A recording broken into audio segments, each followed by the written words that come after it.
بسم اللہ الرحمن الرحیم۔ فضائل صدقات حصہ اول، پانچویں فصل، زکوٰۃ ادا نہ کرنے کی وعید میں۔ قرآن پاک میں بہت سی آیت نازل ہوئی ہیں جن میں سے متعدد آیت دوسری فصل میں یعنی مال خرچ نہ کرنے کی وعید میں گزر چکی ہے، جن کے متعلق علماء نے تصریح کی ہے کہ یہ زکوٰۃ ادا نہ کرنے میں ہے، اور ظاہر ہے کہ جتنی وعیدیں گزری ہے وہ زکوٰۃ ادا نہ کرنے پر، جبکہ زکوٰۃ بالاجماع فرض ہے، بطریق اولیٰ شامل ہوں گی۔ چنانچہ والذین یکنزون الذھب والفضہ ولا ينفقونها فی سبیل اللہ، یہ آیت ہے قرآن پاک کی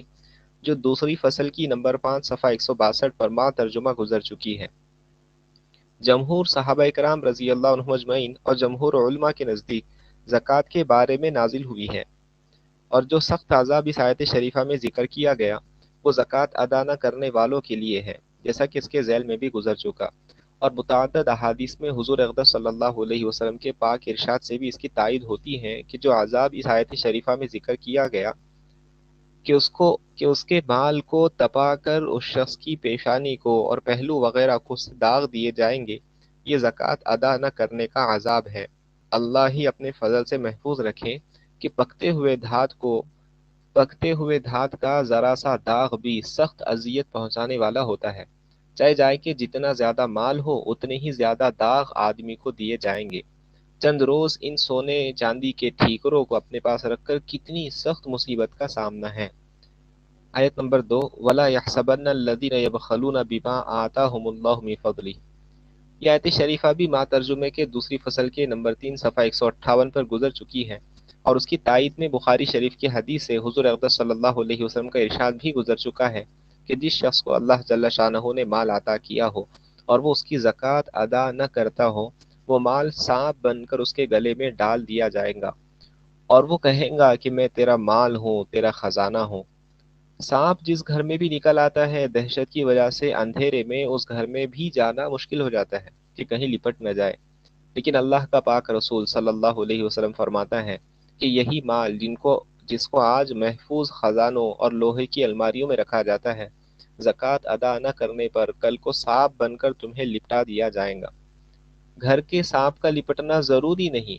محض احتمال ہے کہ شاید وہ لپٹ جائے، اور اس شاید اور احتمال پر بار بار فکر و خوف ہوتا ہے کہ کہیں ادھر سے نہ نکل آئے، ادھر سے نہ نکل آئے، اور زکوٰۃ ادا نہ کرنے پر اس کا عذاب یقینی ہے، مگر پھر بھی اس کا خوف ہم کو نہیں ہوتا۔ قارون حضرت موسیٰ علیہ نبینا علیہ صلاۃ والسلام کا چچا زاد بھائی تھا، جس کا قصہ مشہور و معروف ہے۔ قرآن پاک میں سورہ قصص کا 8واں رکوع سارا کا سارا اسی قصے میں ہے، جس کا ترجمہ ماں توضیح کے یہ ہے۔ قرآن پاک کی آیت ہے جس کے اندر قارون کا واقعہ ذکر کیا گیا۔ سورہ قصص 76 سے 82 نمبر کی آیت ہے۔ قارون حضرت موسیٰ علیہ نبینا علیہ صلاۃ والسلام کی برادری میں سے ان کا چچا زاد بھائی تھا، سو وہ کثرت مال کی وجہ سے ان لوگوں کے مقابلے میں تکبر کرنے لگا، اور ہم نے اس کو اس قدر خزانے دیے تھے کہ ان کی کنجیاں کئی زور آور شخصوں کو گراں بار کر دیتی تھی، یعنی بہت مشکل سے اٹھتی تھی، یعنی ان سے بمشکل اٹھتی تھی، اور جب خزانوں کی کنجیاں اتنی تھی تو ظاہر ہے کہ خزانے تو بہت ہی ہوں گے۔ اور اس نے یہ تکبر اس وقت کیا تھا جبکہ اس کو اس کی برادری نے، حضرت موسیٰ علیہ صلاۃ والسلام وغیرہ نے سمجھانے کے طور پر کہا کہ تو اس مال و دولت پر اترا مت، واقعی اللہ تعالیٰ اترانے والوں کو پسند نہیں کرتا، اور تجھ کو خدا تعالیٰ نے جتنا دے رکھا ہے اس میں عالم آخرت کی بھی جستجو کیا کر، اور دنیا سے اپنا حصہ آخرت میں لے جانا فراموش نہ کر، اور جس طرح اللہ تعالیٰ نے تجھ پر احسان کیا ہے تو بھی اس کے بندوں پر احسان کیا کر، اور خدا کی نافرمانی اور حقوق واجبہ ضائع کر کے دنیا میں فساد کا خواہش مند مت ہو، بے شک اللہ تعالیٰ فسادی لوگوں کو پسند نہیں کرتا۔ قارون نے ان کی نصیحتیں سن کر یہ کہا، مجھ کو تو یہ سب کچھ میری ذاتی ہنرمندی سے ملا کہ میری حسن تدبیر سے یہ جمع ہوا، نہ اس میں کچھ غیبی احسان ہے نہ کسی دوسرے کا اس میں کوئی حق ہے۔ حق تعالیٰ شانہ ہو اس کے قول پر عطا فرماتے ہیں کہ کیا اس قارون نے یہ نہ جانا کہ اللہ تعالیٰ اس سے پہلے گزشتہ امتوں میں ایسے لوگوں کو ہلاک کر چکا ہے جو مالی قوت میں بھی اس سے کہیں بڑے ہوئے تھے، اور جماعتی حیثیت سے مجموعہ بھی ان کا زیادہ تھا۔ یہ تو دنیا میں ہوا، اور آخرت میں جہنم کا عذاب الگ رہا، اور مجرموں سے ان کے گناہوں کا معلوم کرنے کی غرض سے سوال بھی نہ ہوگا۔ کہ ہر شخص کا پورا حال اللہ تعالیٰ شانہ کو معلوم ہے۔ مطالبے کی وجہ سے سوال علیحدہ رہا۔ پھر وہ قارون ایک مرتبہ اپنی آرائش و شان کے ساتھ اپنی برادری کے سامنے نکلا، تو جو لوگ اس کی برادری میں دنیا کے طالب تھے وہ کہنے لگے، کیا اچھا ہوتا کہ ہم کو بھی یہ ساز و سامان ملا ہوتا جو قارون کو ملا ہے، واقعی یہ قارون بڑا صاحب نصیب ہے۔ یہ تمنا اور ہرس مال کی تھی، اور اس سے ان لوگوں کا کافر ہونا لازم نہیں ہے، جیسا اب بھی بہت سے مسلمان دوسری قوموں کی دنیاوی ترقیات دیکھ کر ہر وقت للچاتے ہیں، اور اس کی فکر وہ سائی میں لگے رہتے ہیں کہ یہ دنیاوی فروغ ہمیں بھی نصیب ہو۔ اور جن لوگوں کو علم دین اور اس کا فہم عطا کیا گیا تھا، وہ ان حریصوں سے کہنے لگے، ارے تمہارا ناز ہو، تم اس دنیا پر کیا للچاتے ہو؟ اللہ تعالیٰ کے گھر کا ثواب اس چند روزہ مال و دولت سے لاکھ لاکھ درجے بہتر ہے، جو ایسے شخص کو ملتا ہے جو ایمان لائے اور اچھے عمل کرے، اور ان میں سے بھی کامل درجے کا ثواب انہی لوگوں کو دیا جاتا ہے جو صبر کرنے والے ہوں۔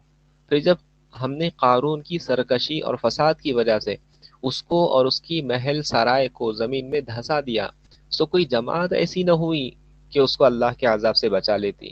اور نہ وہ خود ہی کسی تدبیر سے بچ سکا۔ بے شک اللہ تعالیٰ کے عذاب سے کون بچا سکتا ہے اور کون بچ سکتا ہے؟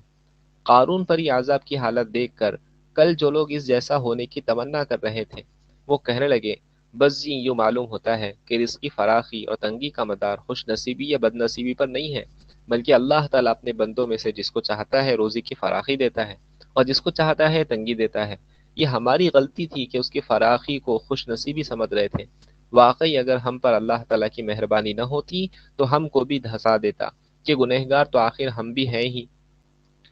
بس یہ معلوم ہو گیا کہ کافروں کو فلاح نہیں ہے، گو یہ چند روزہ زندگی کے مزے لوٹ لیں۔ فائدہ: حضرت ابن عباس رضی اللہ عنہما فرماتے ہیں کہ قارون حضرت موسیٰ علیہ السلام کی برادری سے تھا، ان کا چچا زاد بھائی تھا، دنیاوی علوم میں بہت ترقی کی تھی، اور حضرت موسیٰ علیہ الصلاۃ والسلام پر حسد کرتا تھا۔ حضرت موسیٰ علیہ الصلاۃ والسلام نے اسے فرمایا کہ اللہ جل شانہ نے مجھے تم سے زکوٰۃ وصول کرنے کا حکم دیا ہے۔ اس نے زکوٰۃ دینے سے انکار کر دیا، اور لوگوں سے کہنے لگا کہ موسیٰ اس نام سے تمہارے مالوں کو کھانا چاہتا ہے۔ اس نے نماز کا حکم کیا، تم نے برداشت کیا، اس نے اور احکام جاری کیے جن کو تم برداشت کرتے رہے، اب وہ تمہیں زکوٰۃ کا حکم دیتا ہے، اس کو بھی برداشت کرو۔ لوگوں نے کہا، یہ ہم سے برداشت نہیں ہوتا، تم ہی کوئی ترکیب بتاؤ۔ اس نے کہا، میں نے یہ سوچا ہے کہ کسی فاحشہ عورت کو اس پر راضی کیا جائے جو حضرت موسیٰ علیہ السلام پر اس کی تہمت لگائے کہ وہ مجھ سے زنا کرنا چاہتے ہیں۔ لوگوں نے فاحشہ عورت کو بہت کچھ انعام کا وعدہ کر کے اس پر راضی کر لیا کہ وہ حضرت موسیٰ علیہ السلام پر یہ الزام لگائے۔ اس کے راضی ہونے پر قارون حضرت موسیٰ علیہ السلام کے پاس گیا اور ان سے کہا، اللہ تعالیٰ نے جو احکام آپ کو دیے ہیں وہ بنی اسرائیل کو سب کو جمع کر کے سنا دیجیے۔ حضرت موسیٰ علیہ السلام نے اس کو پسند فرمایا اور سارے بنی اسرائیل کو جمع کیا، اور جب سب جمع ہو گئے تو حضرت موسیٰ علیہ السلام نے اللہ تعالیٰ کے احکام بتانے شروع کیے کہ مجھے یہ احکام دیے گئے ہیں کہ اس کی عبادت کرو، کسی کو اس کا شریک نہ کرو، صلہ رحمی کرو، اور دوسرے احکام گنوائے، جن میں یہ بھی فرمایا کہ اگر کوئی بیوی والا زنا کرے تو اس کو سنسار کیا جائے۔ اس پر لوگوں نے کہا، اور اگر آپ خود زنا کریں؟ حضرت موسیٰ علیہ السلام نے فرمایا، اگر میں زنا کروں تو مجھے بھی سنسار کیا جائے۔ لوگوں نے کہا کہ آپ نے زنا کیا ہے؟ حضرت موسیٰ علیہ السلام نے تعجب سے فرمایا کہ میں نے؟ لوگوں نے کہا، جی ہاں آپ نے۔ اور یہ کہہ کر اس عورت کو بلا کر اس سے پوچھا کہ تو حضرت موسیٰ علیہ السلام کے متعلق کیا کہتی ہے؟ حضرت موسیٰ علیہ السلام نے بھی اس کو قسم دے کر فرمایا کہ تو کیا کہتی ہے؟ اس عورت نے کہا کہ جب آپ قسم دیتے ہیں تو بات یہ ہے کہ ان لوگوں نے مجھ سے اتنے اتنے انعام کا وعدہ کیا ہے کہ میں آپ پر الزام لگاؤں، آپ اس الزام سے بالکل بری ہے، آزاد ہے، بے گناہ ہے۔ یہ سن کر حضرت موسیٰ علیہ السلام روتے ہوئے سجدے میں گر گئے۔ اللہ جل شانہ کی طرف سے سجدے ہی میں وحی آئی کہ رونے کی کیا بات ہے،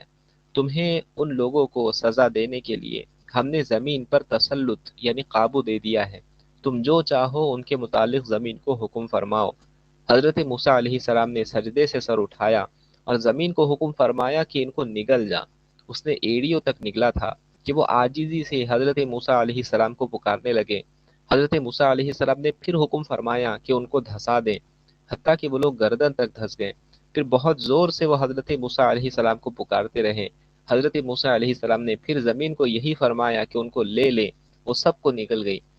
اس پر اللہ جل شانہ کی طرف سے حضرت موسیٰ علیہ السلام پر وحی آئی کہ وہ تمہیں پکارتے رہیں، اور تم سے عاجزی کرتے رہیں۔ میری عزت کی قسم، اگر وہ مجھے پکارتے اور مجھ سے دعا کرتے تو میں ان کی دعا کو قبول کر لیتا۔ ایک اور حدیث میں حضرت ابن عباس رضی اللہ عنہما سے نقل کیا گیا کہ آیت شریفہ میں دنیا سے اپنا حصہ نہ بھول کا مطلب یہ ہے کہ اس میں آخرت کے لیے عمل کر۔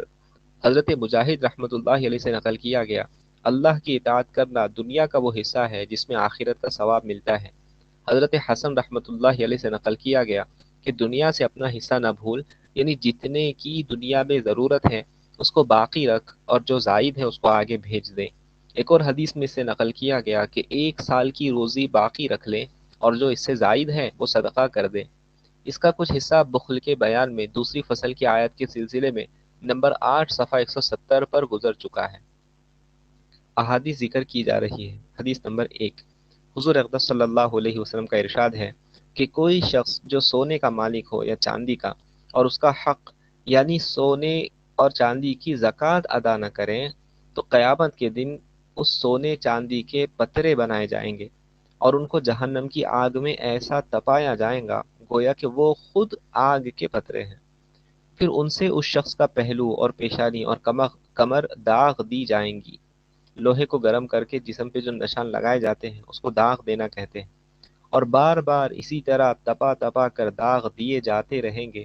قیامت کے پورے دن، جس کی مقدار دنیا کے حساب سے 50,000 برس ہوں گی۔ اس کے بعد اس کو جہاں جانا ہوگا، جنت میں یا جہنم میں چلا جائے گا۔ فائدہ، یہ بڑی لمبی حدیث ہے جس میں اونٹ والوں پر اونٹ کی زکوٰۃ نہ دینے کا، گائے بکری والوں پر ان کی زکوٰۃ نہ دینے کا عذاب اور اس کی کیفیت بتائی گئی ہے۔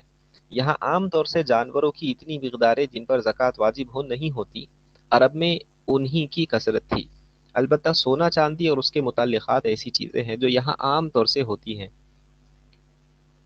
اس لیے اتنی ہی حدیث پر قناعت کی، اور اس سے بھی سب چیزوں کا اندازہ معلوم ہو سکتا ہے کہ زکوٰۃ نہ دینے کا کیا حشر ہے،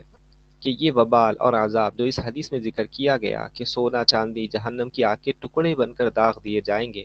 یہ تو صرف قیامت کے ایک دن کا عذاب ہے جو پیشی کا دن ہے،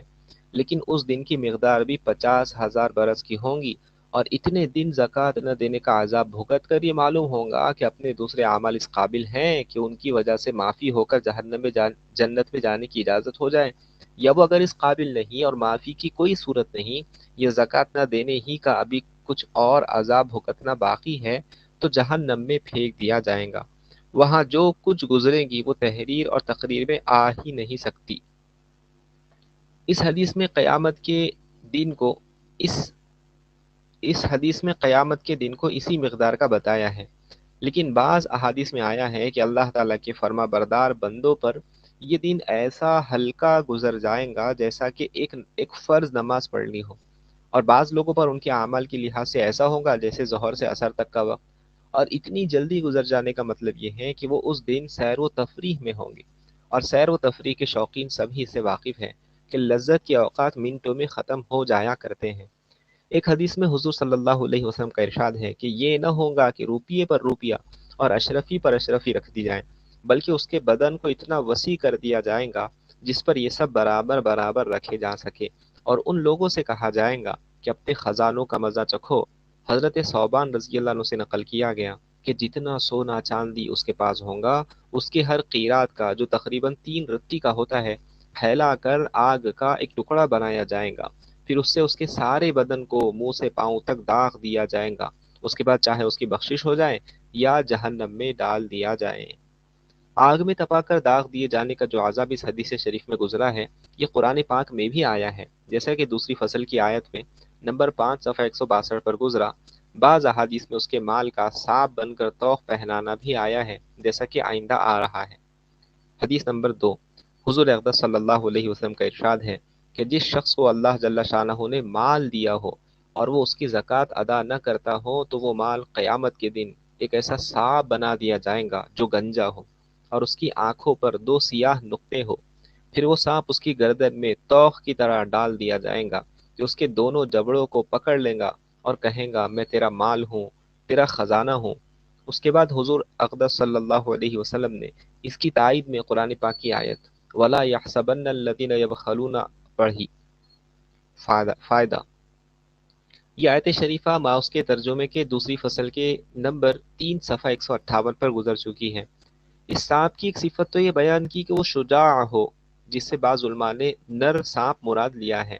اور بعض نے کہا ہے شجاع وہ سانپ کہلاتا ہے جو دم کے اوپر سیدھا کھڑا ہو کر مقابلہ کرے، اور دوسری صفت اس کی یہ فرمائی کہ وہ گنجا ہوگا، اور گنجا اس واسطے کہا کہ سانپ جب بہت زہریلا ہوتا ہے تو اس کے زہر کی شدت سے اس کے سر پر سے بال اڑ جایا کرتے ہیں، اور تیسری صفت اس سانپ کی یہ بیان فرمائی کہ اس پر 2 نقطے سیاہ ہوں گے۔ اس پر 2 نقطے سیاہ ہونا بھی سانپ کے زیادہ زہریلا ہونے کی علامت ہے۔ ایسے سانپ کی عمر بھی زیادہ ہوتی ہے، اور بعض علماء نے 2 نقطوں کے بجائے سانپ کے منہ میں زہر کی کثرت سے دونوں جانب زہر کا جھاگ تعبیر کیا ہے، ترجمہ کیا ہے، اور بعض نے 2 دانت جو اس کے منہ سے باہر دونوں جانب نکلے ہوئے ہوں، اور بعض نے 2 زہر کی تھیلیاں جو دونوں جانب لٹکی ہوئی ہو ترجمہ کیا ہے۔ اس حدیث پاک میں زکوٰۃ نہ دینے پر اس مال کا سانپ بن کر طوق پہنانا ذکر کیا گیا، اور پہلی حدیث میں آگ پر تپا کر داغ دینا گزرا ہے، اور دونوں قسم کے عذاب قرآن پاک کی 2 آیتوں میں بھی گزر چکے ہیں، اور دونوں آیتیں دوسری فصل کی آیت کے ذیل میں گزری ہیں۔ 2 عذابوں میں کوئی اشکال نہیں، مختلف اوقات کے اعتبار سے بھی فرق ہو سکتا ہے، اور مختلف انواع مال کے یعنی الگ الگ قسم کے مال کے اعتبار سے بھی، اور مختلف آدمیوں کے اعتبار سے بھی، اور دونوں عذاب جمع بھی ہو سکتے ہیں۔ حضرت اقدس شاہ ولی اللہ صاحب رحمۃ اللہ علیہ حجت اللہ البالغہ میں فرماتے ہیں، سانپ بن کر پیچھے لگتے ہیں اور پتھرے بن کر داغ دینے میں فرق اس وجہ سے ہے کہ آدمی کو اگر مجملاً مال سے محبت ہو، اس کی تفاصیل سے خصوصی تعلق ہو، اس کا مال تو ایک شے واحد اس کا مال تو ایک شے واحد سانپ بن کر اس کے پیچھے لگ جائے گا، اور جس کو مال کی تفاصیل سے تعلق خاطر ہو، وہ روپیہ اور اشرفی کو گن گن کر رکھتا ہو، اور جو مل جائے اس کے روپیے بنا کر رکھتا ہو، تو اس کا مال پترے بنا کر داغ دیا جائے گا۔ ایک حدیث میں ہے کہ جو شخص اپنے پیچھے خزانہ چھوڑ جائے تو وہ خزانہ ایک گنجا 2 نقطوں والا سانپ بن کر قیامت کے دن اس شخص کے پیچھے لگ جائے گا۔ وہ شخص گھبرا کر کہے گا تو کیا بلا ہے؟ وہ کہے گا میں تیرا خزانہ ہوں جس کو چھوڑ کر آیا تھا۔ وہ سانپ اول اس کے ہاتھ کو کھا لے گا، پھر سارے بدن کو۔ قیامت کے عذابوں میں کثرت سے بات ہے کہ جو شخص کسی عذاب کی وجہ سے ریزہ ریزہ ٹکڑے ٹکڑے ہو جائے گا، پھر عذاب کے مسلط ہونے کے واسطے اپنی اصلی حالت پر عود کر کے دوبارہ عذاب کا محل بنے گا۔ حدیث نمبر 3، حضرت عبداللہ بن مسعود رضی اللہ عنہ ارشاد فرماتے ہیں کہ ہمیں نماز قائم کرنے کا اور زکوٰۃ ادا کرنے کا حکم ہے، اور جو شخص زکوٰۃ ادا نہ کرے اس کی نماز بھی قبول نہیں۔ فائدہ، یعنی نماز پر جو ثواب اللہ جل شانہ کے یہاں سے ملتا ہے وہ بھی نہیں ملے گا، اگرچہ فرض ادا ہو جائے گا۔ ایک اور حدیث میں ہے جو شخص زکوٰۃ ادا نہ کرے وہ کامل مسلمان نہیں، اس کو اس کے نیک عمل فائدہ نہ دیں گے، یعنی دوسرے نیک اعمال سے زکوٰۃ نہ دینے کا وبال نہیں ہٹے گا، اس کا مطالبہ بدستور رہے گا۔ ایک اور حدیث میں ہے بغیر زکوٰۃ ادا کرنے کے دین کامل نہیں ہے۔ ایک اور حدیث میں ہے کہ حق تعالی شانہ اس شخص کی نماز قبول نہیں فرماتے جو زکوٰۃ نہ دیتا ہو۔ جب اللہ تعالی شانہ نے 20 جگہ قرآن پاک میں نماز اور زکوٰۃ کو جمع فرمایا ہے تو اس کو علیحدہ نہ کرو۔ علیحدہ کرنے کا مطلب یہ ہے قرآن پڑھی جائے اور زکوٰۃ ادا نہ کی جائے۔ حدیث نمبر 4، حضور اقدس صلی اللہ علیہ وسلم کا ارشاد ہے کہ اللہ جل شانہ نے دولت مندوں پر ان کے مالوں میں اتنی مقدار کو فرض کر دیا ہے جو ان کے فقراء کو کافی ہے، اور انہیں اور نہیں مشقت میں ڈالتی فقراء کو، جبکہ وہ بھوکے یا ننگے ہو، مگر صرف یہ بات کہ ان کے غنی اپنے فریضے کو روکتے ہیں، یعنی پورا ادا نہیں کرتے۔ غور سے سن لو کہ حق تعالی شانہ ان دولت مندوں سے سخت مطالبہ فرمائیں گے اور فرض کی کوتاہی پر سخت عذاب دیں گے۔ فائدہ، حاصل یہ ہے کہ حق تعالی شانہ نے اپنے علام الغیوب ہونے کی وجہ سے زکوٰۃ کی جو مقدار فرض فرما دی ہے وہ یقیناً اتنی مقدار ہے کہ اگر لوگ اس کو پورا پورا ادا کرتے رہیں اور اصول سے ادا کرتے رہیں تو کوئی شخص بھوکا یا ننگا نہیں رہ سکتا، اور یہ بات بالکل ظاہری اور یقینی چیز ہے۔ حضرت ابوذر غفاری رضی اللہ عنہ کی حدیث میں یہ مقصود زیادہ واضح الفاظ میں ذکر کر دیا گیا۔ یہ طویل حدیث ہے جس کو فقی ابوالحسن سمرقندی رحمۃ اللہ علیہ نے تنبیہ الغافلین میں مفصل ذکر کیا ہے۔ اس میں من جملہ اور سوالات کے ایک یہ بھی ہے، میں نے عرض کیا یا نبی اللہ، آپ نے زکوٰۃ کا حکم فرمایا، زکوٰۃ کیا ہے؟ حضور صلی اللہ علیہ وسلم نے فرمایا ابو ذر، جو شخص امانت دار نہیں اس کا ایمان نہیں، اور جو شخص زکوٰۃ ادا نہیں کرتا اس کی نماز قبول نہیں۔ حق تعالی شانہ نے غنی لوگوں پر ان کے مالوں کی زکوٰۃ اتنی مقدار میں واجب کر دی ہے جو ان کے فقراء کو کافی ہو جائیں۔ حق تعالی شانہ قیامت کے دن ان کے مال کی زکوٰۃ کا مطالبہ کریں گا اور اس پر ان کو عذاب فرمائے گا۔ یہ حدیث صاف طور سے ان پر دلالت کرتی ہے کہ حضور صلی اللہ علیہ وسلم کا یہ ارشاد زکوٰۃ ہی کے متعلق ہے۔ امام غزالی رحمۃ اللہ علیہ احیاء میں فرماتے ہیں کہ حق تعالی شانہ نے زکوٰۃ میں کوتاہی کرنے والوں کے لیے سخت وعید ارشاد فرمائی ہے۔ چنانچہ ارشاد ہے والذین یکنیزون الذھب، اور اللہ کے راستے میں خرچ کرنے سے مراد زکوٰۃ کا ادا کرنا ہے۔ اس کے بعد فرماتے ہیں زکوٰۃ اپنے متعلقات کے اعتبار سے 6 قسم پر ہے: جانوروں کی زکوٰۃ، سونے چاندی کی زکوٰۃ، تجارتی مال کی زکوٰۃ، ریکاز و معدن کی زکوٰۃ، پیداوار کی زکوٰۃ اور صدقہ فطر۔ یہ سب چیزیں ائمہ اربعہ کے نزدیک متفق علیہ ہے، بجز معدن کے کہ اس میں حنفیہ کے نزدیک بجائے زکوٰۃ کے خمس یعنی 5واں حصہ واجب ہے، جو وجوب کے اعتبار سے زکوٰۃ ہی جیسا ہے۔ اور یقیناً اگر مسلمان ان سب انواع کو یعنی ان سب قسموں کو اہتمام اور پابندی سے نکالتے رہیں تو کسی غریب کو اضطرار سے بے چینی سے مرنے کی نوبت نہ آئے۔ بعض علماء کو حضرت علی رضی اللہ عنہ کی روایت سے یہ اشتباہ پیدا ہو گیا کہ اس سے زکوٰۃ سے زائد مقدار کا ایجاب مقصود ہے۔ یہ صحیح نہیں، اس لیے کہ اگر یہ مراد ہو تو خود حضرت علی کرم اللہ وجہہ کی دوسری روایت کے خلاف ہو جائے گا۔ حضرت علی رضی اللہ عنہ سے حضور صلی اللہ علیہ وسلم کا پاک ارشاد نقل کیا گیا کہ زکوٰۃ کے واجب ہونے نے اس کے علاوہ صدقات کو منسوخ کر دیا۔ یہ حدیث مرفوعاً بھی نقل کی گئی، اور امام رازی جصاص رحمۃ اللہ علیہ نے احکام القرآن میں لکھا ہے کہ حضرت علی رضی اللہ عنہ کا قول ہونا بہتر سند سے نقل کیا گیا۔ صاحب کنز العمال رحمۃ اللہ علیہ نے متعدد کتب سے اس روایت کو نقل کیا ہے، جس کے الفاظ یہ ہے کہ زکوٰۃ نے ہر اس صدقے کو منسوخ کر دیا جو قرآن پاک میں ہے، اور غسل جنابت نے اس کے علاوہ اور غسلوں کو منسوخ کر دیا، اور رمضان کے روزے نے ہر روزے کو منسوخ کر دیا، اور قربانی نے ہر ذبیحہ کو منسوخ کر دیا۔ خود حضرت علی رضی اللہ عنہ کا ارشاد ہے کہ جو شخص ساری دنیا کا مال لے لے اور اس کی نیت محض رضا الہی ہو وہ زاہد ہے، جیسا کہ آئندہ فصل کے شروع میں آ رہا ہے۔ بعض علماء نے فرمایا ہے کہ زکوٰۃ کی فرضیت سے پہلے اپنی ضرورت کے بقدر رکھ کر باقی کا خرچ کرنا ضروری تھا، جس کو زکوٰۃ کی فرضیت نے منسوخ کر دیا، جیسا کہ علامہ سیوطی رحمۃ اللہ علیہ نے خذ العفو وامر بالعرف کی تفسیر میں سدی رحمۃ اللہ علیہ سے نقل کیا ہے۔ لہٰذا اگر اس سے ایجاب مراد ہو بھی تو وہ منسوخ ہے۔ نیز حدیث بالا سے زکوٰۃ سے زائد کا مراد لینا حضور اقدس صلی اللہ علیہ وسلم کے اس ارشاد کے بھی خلاف ہوگا جس میں وارد ہوا ہے جس شخص نے زکوٰۃ ادا کر دی اس نے اس حق کو ادا کر دیا جو اس پر ہے، اور جو زائد ہے وہ فضل ہے۔ اس مضمون کی متعدد روایت پہلے بھی گزر چکی ہیں،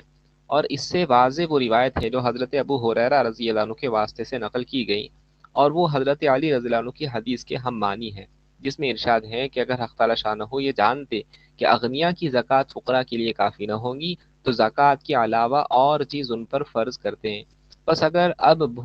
فقراء بھوکے ہوتے ہیں تو اغنیا کے ظلم کی وجہ سے ہوتے ہیں، یعنی اغنیا زکوٰۃ کو پورا ادا نہیں کرتے، اس وجہ سے فقراء پر فاقوں کی نوبت آتی ہے۔ اسی وجہ سے محدث ہیثمی رحمۃ اللہ علیہ نے مجموعہ زوائر میں حضرت علی رضی اللہ عنہ کی اس حدیث پر فرضیت زکوٰۃ کا ترجمہ باندھا، بلکہ اس باب کو اسی حدیث سے شروع کیا جس سے اس کا محل زکوٰۃ ہونا ظاہر ہے، اور صاحب کنز العمال نے بھی اسی وجہ سے کتاب الزکوٰۃ ہی میں اس کو ذکر کیا۔ حافظ ابن البر رحمۃ اللہ علیہ فرماتے ہیں حق تعالی شانہ کا ارشاد والذین یکنیزون الذھب والفضہ، اور اس قسم کے دوسرے ارشادات اس حالت پر محمول ہے جبکہ زکوٰۃ ادا نہ کی جائے۔ جمہور فقہائے امصار کا یہی مذہب ہے اور یہی قول ہے حضرت عمر، حضرت ابن عمر، حضرت جابر، حضرت عبداللہ بن مسعود، حضرت عبداللہ بن عباس رضی اللہ عنہم کا، اور اس کی تائید اس حدیث سے ہوتی ہے جس کو حضرت ابو داؤد وغیرہ نے ذکر کیا کہ حضرت ام سلمہ رضی اللہ عنہا فرماتی ہیں کہ میں نے سونے کا ایک زیور پہن رہی تھی، میں نے حضور صلی اللہ علیہ وسلم سے دریافت کیا کہ یہ بھی کنز میں داخل ہے؟ حضور صلی اللہ علیہ وسلم نے فرمایا کہ جو چیز مقدار زکوٰۃ کو پہنچ جائے اور اس کی زکوٰۃ ادا کر دی جائے وہ کنز میں داخل نہیں ہے۔ جس کی تائید ابو ہریرہ رضی اللہ عنہ کی اس حدیث سے بھی ہوتی ہے جس کو ترمذی رحمۃ اللہ علیہ نے اور حاکم رحمۃ اللہ علیہ نے ذکر کیا، جس میں حضور صلی اللہ علیہ وسلم کا ارشاد نقل کیا گیا کہ کہ جب تو نے زکوٰۃ ادا کر دی تو اس حق کو پورا ادا کر دیا جو تجھ پر واجب تھا۔ نیز حضرت جابر رضی اللہ عنہ کی حدیث میں حضور صلی اللہ علیہ وسلم کا ارشاد نقل کیا گیا کہ جب تو نے اپنے مال کی زکوٰۃ ادا کر دی تو اس کی برائی کو زائل کر دیا۔ حاکم نے اس حدیث کو مرفوعاً مسلم کی شرط پر نقل کیا ہے، اور بیہقی رحمۃ اللہ علیہ نے اس کو حضرت جابر رضی اللہ عنہ پر موقوف بتایا ہے، اور حضرت ابو زرع رحمۃ اللہ علیہ نے بھی حضرت جابر رضی اللہ عنہ سے مرفوعاً موقوفاً ان الفاظ کے ساتھ صحیح بتایا ہے کہ جس مال کی زکوٰۃ ادا کر دی جائے وہ کنز نہیں ہے۔ یہی مضمون حضرت ابن عمر رضی اللہ عنہما اور حضرت ابن عباس رضی اللہ عنہما سے بھی نقل کیا گیا۔ عطا رحمۃ اللہ علیہ اور مجاہد رحمۃ اللہ علیہ سے نقل کیا گیا کہ جس مال کی زکوٰۃ ادا کر دی گئی ہو وہ کنز نہیں ہے، اگرچہ زمین کے اندر گاڑ رکھا ہو، اور جس کی زکوٰۃ ادا نہ کی گئی ہو وہ کنز ہے، اگرچہ زمین کے اوپر رکھا ہو۔ اور ظاہر ہے کہ شرعی اصطلاح لغوی اصطلاح پر مقدم ہے، یعنی لغت میں اگرچہ کنز اس کو کہتے ہیں جو زمین کے اندر گڑا ہوا ہو، لیکن شریعت میں وہ مال ہے جس کی زکوٰۃ ادا نہ کی گئی ہو۔ اور میں نے چند حضرات کے سوا کسی کو اس کا مخاطب نہیں پایا کہ کنز وہی ہے جس کی زکوٰۃ ادا نہ کی گئی ہو۔ البتہ چند حضرات حضرت علی رضی اللہ عنہ، حضرت ابوذر رضی اللہ عنہ، حضرت ضحاک رحمۃ اللہ علیہ اور بعض دوسرے زاہد اس طرف گئے ہیں کہ مال میں زکوٰۃ کے علاوہ بھی کچھ حقوق ہیں۔ ان میں حضرت ابوذر رضی اللہ عنہ کی حضرت ابوذر رضی اللہ عنہ تو یہاں تک فرماتے ہیں کہ جو مال روزی اور زندگی سے زائد ہو وہ سارا ہی کنز ہے،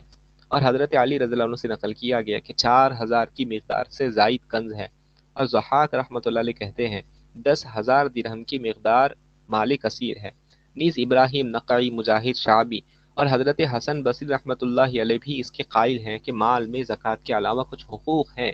ابن عبد البر رحمۃ اللہ علیہ کہتے ہیں کہ ان کے علاوہ بقیہ سب علماء متقدمین اور متاخرین کا مذہب کنز کے بارے میں وہی ہے جو پہلے گزرا، کہ کنز وہ ہے جس کی زکوٰۃ ادا نہ کی گئی ہو۔ اور جن آیات و احادیث سے یہ دوسرا فریق استدلال کرتا ہے وہ جمہور کے نزدیک استحباب پر محمول ہے، یا زکوٰۃ کے واجب ہونے سے پہلے کا حکم تھا جو زکوٰۃ کے واجب ہونے کی وجہ سے منسوخ ہو گیا، جیسا کہ عاشورے کا روزہ رمضان کے روزے سے منسوخ ہو گیا، البتہ فرضیت کا درجہ اب بھی باقی ہے۔ اس کی تائید اس سے ہوتی ہے کہ جب فقراء مہاجرین بے مال و زر ہجرت فرما کر مدینہ منورہ تشریف لے گئے، اور حضور اقدس صلی اللہ علیہ وسلم نے مواسات بھائی چارگی کے طور پر مقامی انصار سے جو مالدار تھے ان کا بھائی چارہ کیا، تو انصار نے یہ درخواست کی کہ ہمارے اموال کو بھی ان پر آدھا تقسیم کر دیجئے۔ حضور صلی اللہ علیہ وسلم نے اس کا انکار فرما دیا، بلکہ یہ طے فرمایا کہ مہاجرین ان کے باغات میں کام کریں گے اور بٹائی کے طور پر پھلوں میں شرکت ہوں گی۔ اسی ذیل میں حضور صلی اللہ علیہ وسلم نے حضرت عبد الرحمن بن عوف رضی اللہ عنہ اور حضرت سعد بن الربیع رضی اللہ عنہ کے درمیان مواخات بھائی چارگی فرمائی، تو حضرت سعد رضی اللہ عنہ نے حضرت عبد الرحمن رضی اللہ عنہ سے کہا کہ سب کو یہ بات معلوم ہے کہ انصار میں سب سے زیادہ مالدار میں ہوں، میں اپنا مال آدھا تمہیں دیتا ہوں۔ حضرت عبد الرحمن رضی اللہ عنہ نے اس کو قبول فرمانے سے انکار کر دیا اور فرمایا مجھے بازار کا راستہ بتا دو، وہاں جا کر خرید و فروخت کا کام شروع کر دیا۔ اگر مالداروں کے زائد اموال میں فقراء کا بلا استرار حق تھا تو پھر کیوں حضور صلی اللہ علیہ وسلم نے انکار فرمایا، اور کیوں حضرت عبد الرحمن بن عوف رضی اللہ عنہ نے اپنا حق لینے سے انکار فرما دیا؟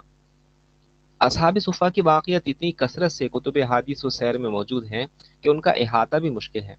ان حضرات پر کئی کئی دن کے فاقے گزر جاتے تھے، بھوک کی وجہ سے گر جاتے تھے، اور انصار میں بہت سے حضرات مالدار بھی تھے، لیکن حضور اقدس صلی اللہ علیہ وسلم نے کسی پر جبر نہیں فرمایا کہ اپنے مال کا زائد از ضرورت حصہ ان لوگوں پر تقسیم کر دو۔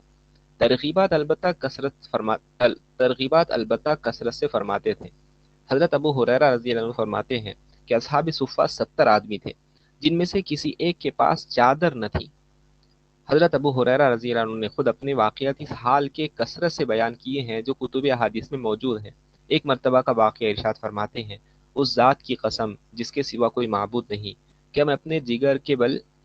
زمین پر بھوک کی شدت سے پڑا رہتا تھا اور کبھی اپنے پیٹ پر پتھر باندھ دیا کرتا تھا۔ ایک مرتبہ میں راستے میں اس امید پر بیٹھ گیا کہ شاید مجھے کوئی اپنے ساتھ لے جائیں، اتنے میں حضرت ابوبکر صدیق رضی اللہ عنہ تشریف لائیں۔ میں نے ایک آیت ان سے محض اس لیے دریافت کی کہ شاید وہ مجھے اپنے ساتھ لے جائیں گے، مگر وہ ویسے ہی چلے گئے۔ ان کے بعد حضور اقدس صلی اللہ علیہ وسلم تشریف لائے اور میری حالت دیکھ کر تبسم فرمایا اور ارشاد فرمایا کہ میرے ساتھ آ جاؤ۔ میں ہمراہ چل دیا میں ہمراہ چل دیا۔ حضور صلی اللہ علیہ وسلم مکان تشریف لے گئے۔ وہاں ایک پیالہ دودھ کا رکھا ہوا تھا۔ حضور صلی اللہ علیہ وسلم نے دریافت فرمایا یہ کہاں سے آیا؟ گھر والوں نے عرض کیا فلاں نے ہدیہ بھیجا ہے۔ حضور صلی اللہ علیہ وسلم نے مجھ سے فرمایا کہ ابو ہریرہ سب اصحاب صفہ کو بلا لاؤ۔ حضرت ابو ہریرہ رضی اللہ عنہ فرماتے ہیں اصحاب صفہ اسلامی مہمان تھے، نہ ان کے اہل و عیال تھے، نہ ان کے پاس مال و زر تھا، نہ کسی کے ذمے ان کا کھانا مقرر تھا، نہ کسی کے ذمے ان کا بار تھا، کوئی ذمہ داری تھی۔ جب حضور صلی اللہ علیہ وسلم کے پاس کہیں سے صدقے کی کوئی چیز آتی تو ان کو مرحمت فرما دیتے، خود اس میں سے نوش نہ فرماتے، اور جب ہدیے کی کوئی چیز آتی تو خود بھی حضور صلی اللہ علیہ وسلم اس کو تناول فرماتے اور ان لوگوں کو بھی شریک فرما لیتے۔ حضور صلی اللہ علیہ وسلم نے اس وقت جب یہ فرمایا کہ اصحاب صفہ کو بلا لاؤ تو مجھے بہت گرانی ہوئی کہ یہ ایک پیالہ دودھ اصحاب صفہ کا کیا بنائے گا۔ حضور صلی اللہ علیہ وسلم مجھے مرحمت فرما دیتے، مجھ میں پی کر کچھ جان آ جاتی۔ اب میں ان سب کو لے کر آؤں گا تو حضور صلی اللہ علیہ وسلم مجھے کو حکم فرمائیں گے کہ سب کو دے دو۔ میں جب ان کو تقسیم کروں گا تو میرا نمبر آخر میں آئے گا، نہ معلوم کچھ بچے گا بھی یا نہیں، مگر تعمیل حکم کے بغیر چارہ کار کیا تھا۔ میں ان سب کو بلا لایا۔ جب وہ سب آ کر حضور میں بیٹھ گئے تو حضور صلی اللہ علیہ وسلم نے وہ پیالہ مجھے مرحمت فرمایا کہ ان سب کو پلا دو۔ میں نے سب کو پلایا اور ہر ایک سیر ہو گیا۔ آخر میں حضور صلی اللہ علیہ وسلم نے فرمایا کہ ابو ہریرہ اب تم اور میں ہی باقی رہ گئے۔ میں نے عرض کیا بے شک۔ حضور صلی اللہ علیہ وسلم نے فرمایا لو بیٹھ کر پی لو۔ میں نے خوب سیر ہو کر پیا۔ حضور صلی اللہ علیہ وسلم نے فرمایا اور پیو۔ میں نے اور پیا۔ حضور صلی اللہ علیہ وسلم نے فرمایا اور پی لو۔ میں نے پھر اور پیا، حتیٰ کہ میں نے عرض کیا حضور اب مجھ میں اور پینے کی گنجائش نہیں، تو پھر بقیہ حضور صلی اللہ علیہ وسلم نے پیا۔ ایک اور مرتبہ کا اپنا ہی قصہ بیان کرتے ہیں، مجھ پر 3 دن کا فاقہ تھا، مجھے کچھ کھانے کو نہ ملا، میں صفہ پر جا رہا تھا کہ راستے میں گر گیا۔ بچے کہنے لگے کہ ابو ہریرہ کو جنون ہو گیا۔ میں نے کہا جنون تو تمہیں ہو رہا ہے۔ بالآخر میں صفہ تک پہنچا، وہاں حضور صلی اللہ علیہ وسلم کے پاس 2 پیالے سرید کے کہیں سے آئے ہوئے تھے اور حضور صلی اللہ علیہ وسلم اصحاب صفہ کو کھلا رہے تھے۔ میں بھی سر اوپر کو اٹھا رہا تھا کہ حضور صلی اللہ علیہ وسلم کی نظر مجھ پر پڑ جائے اور حضور صلی اللہ علیہ وسلم مجھ کو بھی بلا لیں، حتیٰ کہ سب فارغ ہو گئے اور پیالوں میں کچھ بھی نہ بچا۔ حضور صلی اللہ علیہ وسلم نے ان پیالوں کو اپنے دستے مبارک سے چاروں طرف سے پونچھا تو ایک لقمہ بن گیا۔ حضور صلی اللہ علیہ وسلم نے اپنی انگلیوں پر رکھ کر مجھ سے فرمایا کہ اللہ کا نام لے کر اس کو کھاؤ۔ میں نے اس کو کھایا تو پیٹ بھر گیا۔ حضرت فضالہ بن عبید رضی اللہ عنہ فرماتے ہیں کہ حضور اقدس صلی اللہ علیہ وسلم جب صبح کی نماز پڑھ کر تشریف فرما ہوتے تو اصحاب صفہ میں سے بعض لوگ بھوک کی شدت سے کھڑے کھڑے گر جاتے۔ حضور اقدس صلی اللہ علیہ وسلم ان کی طرف التفات فرما کر ارشاد فرماتے کہ اگر تمہیں یہ معلوم ہو جائے کہ اللہ تعالیٰ کے یہاں تمہارے لیے کیا درجہ ہے تو اس سے زیادہ فقر و فاقے کو پسند کرنے لگو۔ پہلی فصل کی آیت میں نمبر 30 صفحہ 64 پر قبیلہ مضر کی ایک جماعت کا مفصل قصہ گزر چکا ہے، جو حضور اقدس صلی اللہ علیہ وسلم کی خدمت میں بھوکے اور ننگے حاضر ہوئے کہ ان کے پاس پہننے کے لیے کپڑا تھا، نہ کھانے کو کوئی چیز تھی، فاقے کی وجہ سے مشقت میں پڑے ہوئے تھے۔ حضور صلی اللہ علیہ وسلم نے اپنے گھروں میں ان کے لیے تلاش کیا، کچھ نہ ملا تو مجموعہ اکٹھا کیا اور صدقے کی ترغیب دی اور بہت زور سے ترغیب دی، جس پر 2 ڈھیر سامان کے جمع ہو گئے اور وہ ان لوگوں پر تقسیم فرما دیے۔ نہ کسی پر جبر فرمایا، نہ کسی سے اس کے پاس زائد از ضرورت کا محاسبہ فرمایا۔ حضرت انس رضی اللہ عنہ فرماتے ہیں کہ ایک انصاری نے آ کر حضور صلی اللہ علیہ وسلم سے سوال کیا۔ حضور صلی اللہ علیہ وسلم نے دریافت فرمایا تمہارے گھر میں کچھ نہیں ہے؟ انہوں نے عرض کیا ایک ٹاٹ ہے جس کو آدھے کو بچھا لیتے ہیں اور آدھا اوڑھ لیتے ہیں، اور ایک پیالہ پانی پینے کو ہے۔ حضور صلی اللہ علیہ وسلم نے دونوں چیزیں منگائی اور 2 درہم میں نیلام کر دی، اور وہ ان کو دیے کہ 1 درہم کا غلہ خرید کر گھر دے آویں اور دوسرے درہم کا کلہاڑی کا پھلڑا خرید کر لائیں۔ وہ لے کر آئیں تو حضور صلی اللہ علیہ وسلم نے اپنے دستے مبارک سے اس میں لکڑی یعنی دستہ لگایا اور فرمایا کہ جاؤ لکڑیاں کاٹ کر بیچو، 15 دن تک تمہیں یہاں نہ دیکھوں۔ انہوں نے ارشاد کی تعمیل کی اور 15ویں دن 10 درہم کما کر لائیں، جن میں سے کچھ کا غلہ خریدا، کچھ کا کپڑا خریدا۔ حضور صلی اللہ علیہ وسلم نے فرمایا یہ اچھا ہے سوال کرنے سے کہ بھیک مانگنے سے قیامت کے دن تمہارے چہرے پر داغ ہوتا۔ اس کے بعد حضور صلی اللہ علیہ وسلم نے فرمایا سوال کی صرف 3 آدمیوں کے لیے گنجائش ہے۔ ایک اس شخص کے لیے جس کا فقر ہلاک کرنے والا ہو، دوسرے اس کے لیے جس پر کوئی تاوان سخت پڑ گیا ہو، تیسرے جو دردناک خون کے معاملے میں پھنس گیا ہو۔ ان تینوں حالتوں میں بھی حضور صلی اللہ علیہ وسلم نے سوال ہی کی اجازت دی ہے، اور خود یہ صحابہ واقعہ جس فقر میں مبتلا تھے ان کو نہ تو سوال کی اجازت دی، نہ کسی پر ان کا نفقہ واجب فرما دیا۔ غرض ہزاروں واقعات کتب احادیث میں اس کے شاہد ہیں کہ جہاں تک وجوب کا تعلق ہے وہ صرف زکوٰۃ ہے، کہ مال کے اندر واجب صرف زکوٰۃ ہے۔ اس پر اضافہ خود حضور صلی اللہ علیہ وسلم کے مشہور قول جس کا ترجمہ صدقے میں تعدی اور افراد کرنے والا ایسا ہی ہے جیسا کہ اس کو نہ دینے والا کا مصداق ہے۔ حضور اقدس صلی اللہ علیہ وسلم نے حضرت ضحاک بن قیس رضی اللہ عنہ کو صدقات وصول کرنے کے لیے بھیجا۔ وہ اس مال میں بہترین اونٹ چھانٹ لائے۔ حضور صلی اللہ علیہ وسلم نے اس کو دیکھ کر تعجب فرمایا کہ تم ان لوگوں کا عمدہ مال لے کر آئے۔ انہوں نے عرض کیا یا رسول اللہ اس وقت آپ جہاد میں تشریف لے جانے کا ارادہ فرما رہے ہیں، میں اس لیے ایسے اونٹ لایا جن پر سواری ہو سکے اور سامان لادا جا سکے۔ حضور صلی اللہ علیہ وسلم نے فرمایا ان کو واپس کر کے آؤ اور معمولی مال لے کر آؤ۔ حالانکہ جہاد کی ضرورت بھی ظاہر اور اس موقع پر حضور صلی اللہ علیہ وسلم نے ایسی ترغیبات ارشاد فرمائی ہیں کہ حضرت ابوبکر صدیق رضی اللہ عنہ اپنے گھر کا سارا اثاثہ یعنی سامان لے کر آئے،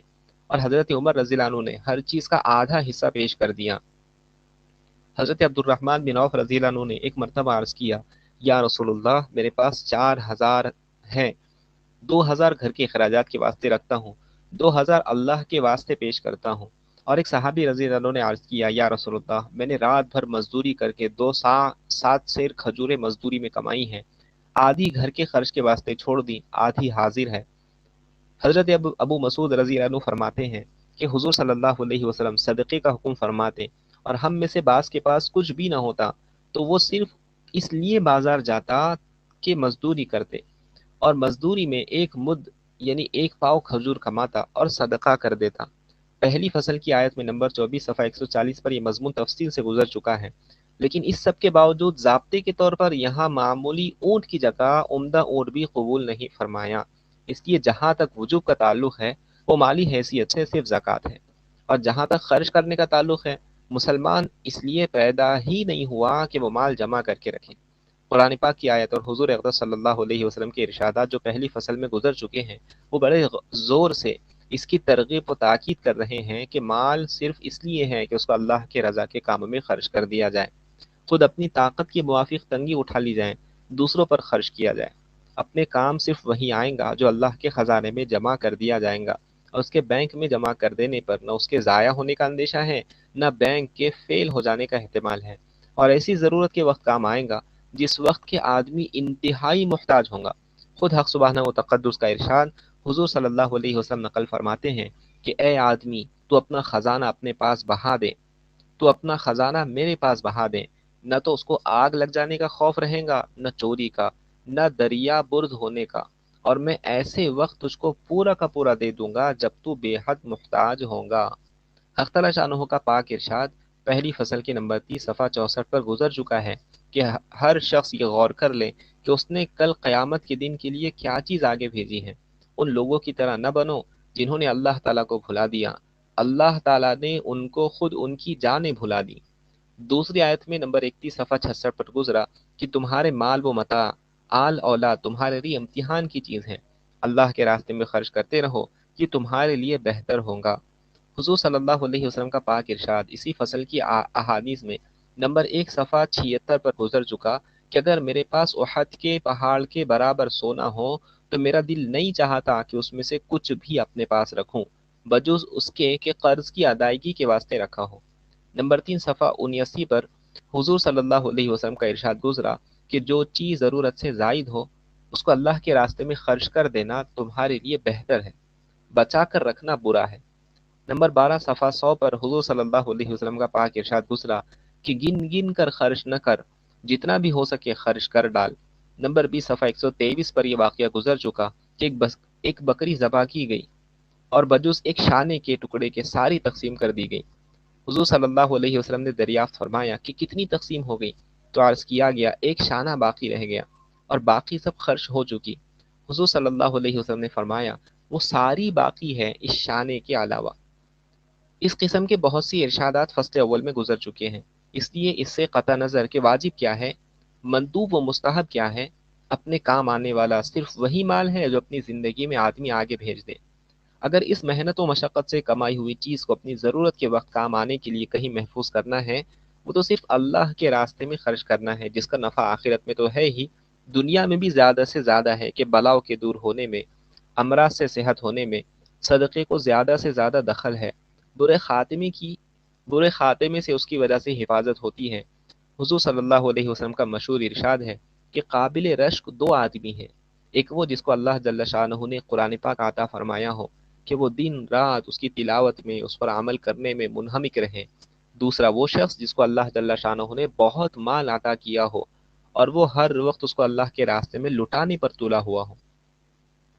حضور صلی اللہ علیہ وسلم کے پاک ارشاد دوسری فصل کے نمبر 3 صفحہ 188 پر گزر چکا ہے کہ سرمایہ دار بڑے خسارے میں ہے بجز اس شخص کے جو دونوں ہاتھوں سے ادھر ادھر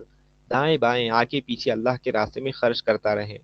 اور نمبر 7 صفحہ 193 پر حضور صلی اللہ علیہ وسلم کا پاک ارشاد گزر چکا ہے کہ وہ حقیقت میں مومن ہی نہیں جو خود پیٹ بھر کر کھا لے اور اس کا پڑوسی بھوکا رہے۔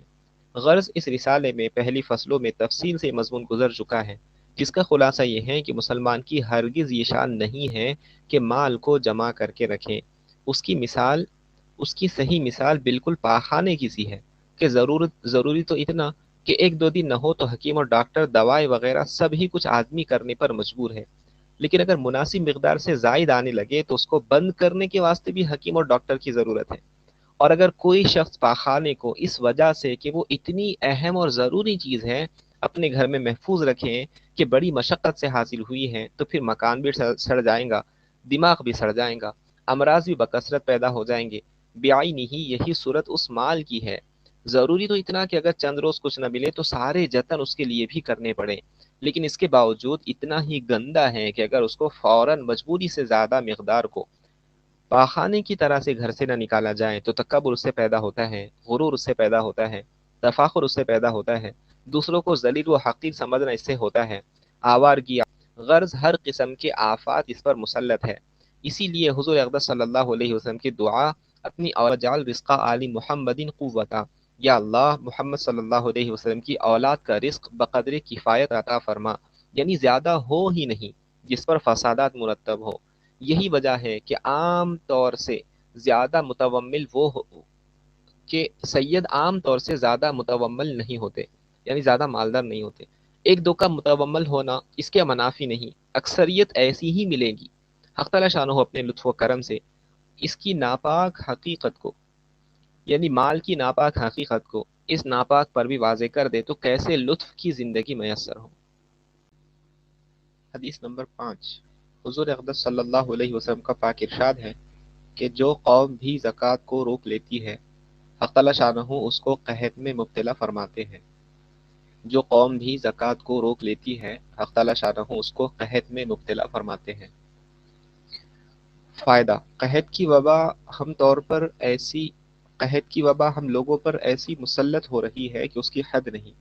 ہزاروں تدبیریں اس کے زائل کرنے کے واسطے کی جاتی ہیں لیکن کوئی بھی کارگر نہیں ہو رہی ہے۔ اور جب حق تعالی شانہ کوئی وبال کسی گناہ پر اتار دے، دنیا میں کس کی طاقت ہے کہ اس کو ہٹا سکے؟ لاکھ تدبیریں کیجیے، ہزاروں طرح کے قانون بنائیے، جو چیز مالک الملک کی طرف سے مسلط ہے وہ تو اسی کے ہٹانے سے ہٹ سکتی ہے۔ اس نے مرض بتا دیا، اس کا صحیح علاج بتا دیا۔ اگر مرض کو زائل کرنا مقصود ہے تو صحیح علاج اختیار کیجیے۔ ہم لوگ امراض کے اسباب خود پیدا کرتے رہے اور اس پر روتے رہے کہ امراض بڑھ رہے ہیں، یہ کہاں کی عقل مندی ہے؟ حضور اقدس صلی اللہ علیہ وسلم نے اس عالم میں جو حوادث اور مصائب آتے ہیں ان پر اور ان کے اسباب پر خاص طور سے متنبہ فرما دیا، جن کو بندہ مختصر طور پر اپنے رسالے الاعتدال معروف اسلامی سیاست میں لکھ چکا ہے۔ یہاں ان کا اعادہ تطویل کا سبب ہے، یعنی ان کا دہرانا، ریپیٹ کرنا رسالے کے لمبا ہونے کا سبب بنے گا کسی کا دل چاہے تو اس میں دیکھ لیں کہ اس میں حضور اقدس صلی اللہ علیہ وسلم نے کیسے اہتمام سے اس پر متنبہ فرمایا کہ میری امت یہ حرکتیں کرنے لگیں گی تو آفات اور بلاؤں میں پھنس جائیں گی۔ اس وقت سرخ آندھیاں، زمینوں میں دھس جانا، صورتوں کا مسخ ہو جانا، زلزلوں کا آنا، آسمان سے پتھر برسنا، دشمنوں کا غلبہ اور مسلمانوں پر ان کا مسلط ہو جانا، طاعون اور قتل و غارت کا مسلط ہونا، بارش کا رک جانا، طوفان کا آ جانا، دلوں کا مرعوب ہو جانا اور دلوں پر خوف کا مسلط ہو جانا، نیک لوگ دعائیں بھی کرے تو ان کی دعاؤں کا قبول نہ ہونا، یہ سب آفات حضور صلی اللہ علیہ وسلم نے بتائی۔ اور جس حرکت پر جو آفت مسلط ہوتی ہے اس کو حضور صلی اللہ علیہ وسلم نے تقریباً 1400 برس پہلے سے بتا دیا، متنبع کر دیا، اور ہم لوگ اب ان کے تجربے بھی کر رہے ہیں، اور ایسے حرف بحرف یہ ارشادات سامنے آ رہے ہیں کہ ذرا بھی فرق نہیں ہو رہا ہے۔ کاش ہم لوگ حضور صلی اللہ علیہ وسلم جیسے شفیق کے ارشادات کی قدر کر دیں، جو صرف مسلمانوں ہی کے لیے نہیں بلکہ ساری مخلوق کے لیے رحمت بنا کر بھیجے گئے تھے، اور ان اصول پر عمل کرنا ساری ہی مخلوق کے لیے انتہائی فائدے کی چیز ہے۔ مگر جب خود مسلمان اپنے اسلامی دعووں کے باوجود ان کی قدر نہ کریں تو دوسروں پر کیا الزام ہے، اور دوسروں کو کیا خبر کہ اللہ کی مجسم رحمت نے دنیاوی آفات سے بچنے کے لیے بھی کیسے کیسے ضروری اصولوں پر متنبہ فرمایا ہے۔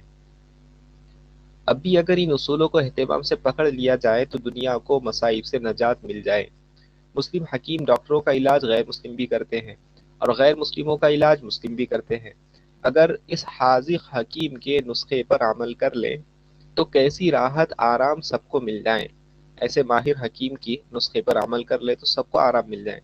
اس جگہ مجھے زکوٰۃ کے متعلق دو ایک احادیث پر متربع کرنا ہے کہ وہی اس جگہ مقصود ہے۔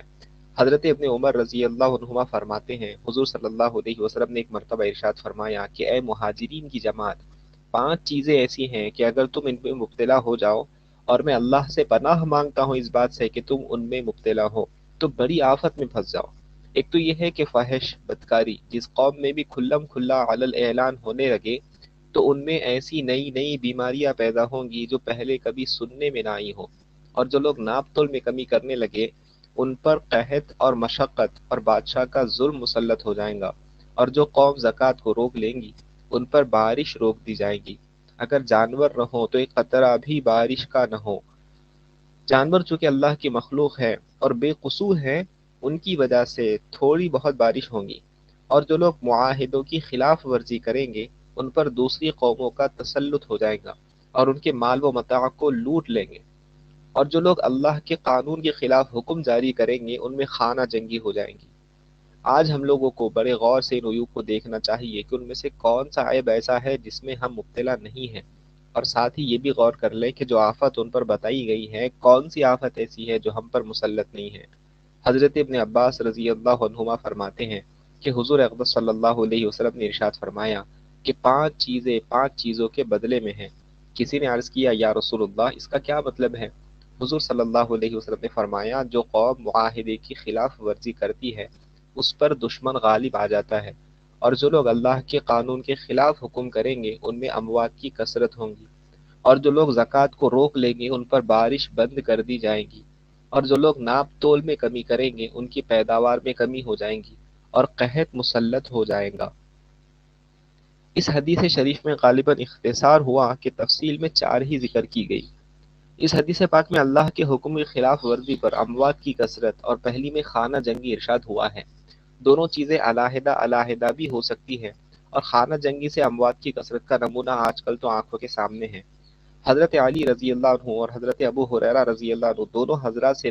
یہ حدیث نقل کی گئی کہ جب میری امت ان 15 عیوب میں مبتلا ہو جائے، من جملہ ان کے یہ بھی دونوں حدیثوں میں ہے کہ زکوٰۃ کا ادا کرنا تاوان بن جائے، یعنی اس کا ادا کرنا ایسا مصیبت بن جائے جیسا تاوان ہوتا ہے، یا وہ تاوان کی طرح سے وصول کی جانے لگیں، تو اس وقت سرخ آندھیاں، زلزلے، زمینوں میں دھس جانا، صورتوں کا مسخ ہو جانا، آسمانوں سے پتھر برسنا، ایسے لگاتار مصائب یک کے بعد دیگرے نازل ہونے لگیں گے جیسا کہ تسبیح کا تاگا ٹوٹ جائے اور اس کے دانے ایک ایک ہو کر گرنا شروع کر دیں۔ رسالے الاعتدال فی المراتب الرجال یعنی اسلامی سیاست میں یہ روایتیں پوری ذکر کی گئی ہے، اور اس میں ان 15 عیوب کی تفصیل بھی ہے جس پر یہ سخت عذاب ذکر فرمائے ہیں۔ ان کے علاوہ اور بھی روایت اس قسم کے مضامین کی ذکر کی گئی یہاں صرف زکوٰۃ کی وجہ سے روایت کی طرف اشارہ کر دیا گیا۔ حدیث نمبر 6، حضور اقدس صلی اللہ علیہ وسلم کا ارشاد ہے کہ جو مال کسی جنگل میں یا دریا میں کہیں بھی ضائع ہوتا ہے وہ زکوٰۃ کے روکنے سے ضائع ہوتا ہے۔ فائدہ، یعنی زکوٰۃ ادا نہ کرنے کے جو وبال و عذاب آخرت کے ہیں وہ تو علیحدہ رہے، دنیا میں بھی اس کا یہ وبال ہوتا ہے کہ وہ مال کے ضائع ہونے کا سبب بنتا ہے۔ ایک اور حدیث میں اس حدیث شریف کے متعلق ایک قصہ بھی نقل کیا ہے۔ حضرت عبادہ بن صامت رضی اللہ عنہ فرماتے ہیں کہ حضور اقدس صلی اللہ علیہ وسلم مکہ مکرمہ میں حتیم کے سائے میں تشریف فرما تھے۔ کسی نے آ کر عرض کیا، یا رسول اللہ، فلاں گھرانے کا سامان سمندر کے کنارے پر پڑا ہوا تھا، وہ ہلاک ہو گیا، سمندر کی موج سے بظاہر ضائع ہوا۔ حضور صلی اللہ علیہ وسلم نے فرمایا کہ کوئی مال بر و بحر میں، یعنی خشکی میں یا سمندر میں، مطلب یہ ہے کہ ساری دنیا میں اس کے بغیر ضائع نہیں ہوتا کہ اس کی زکوٰۃ ادا نہ ہوئی ہو۔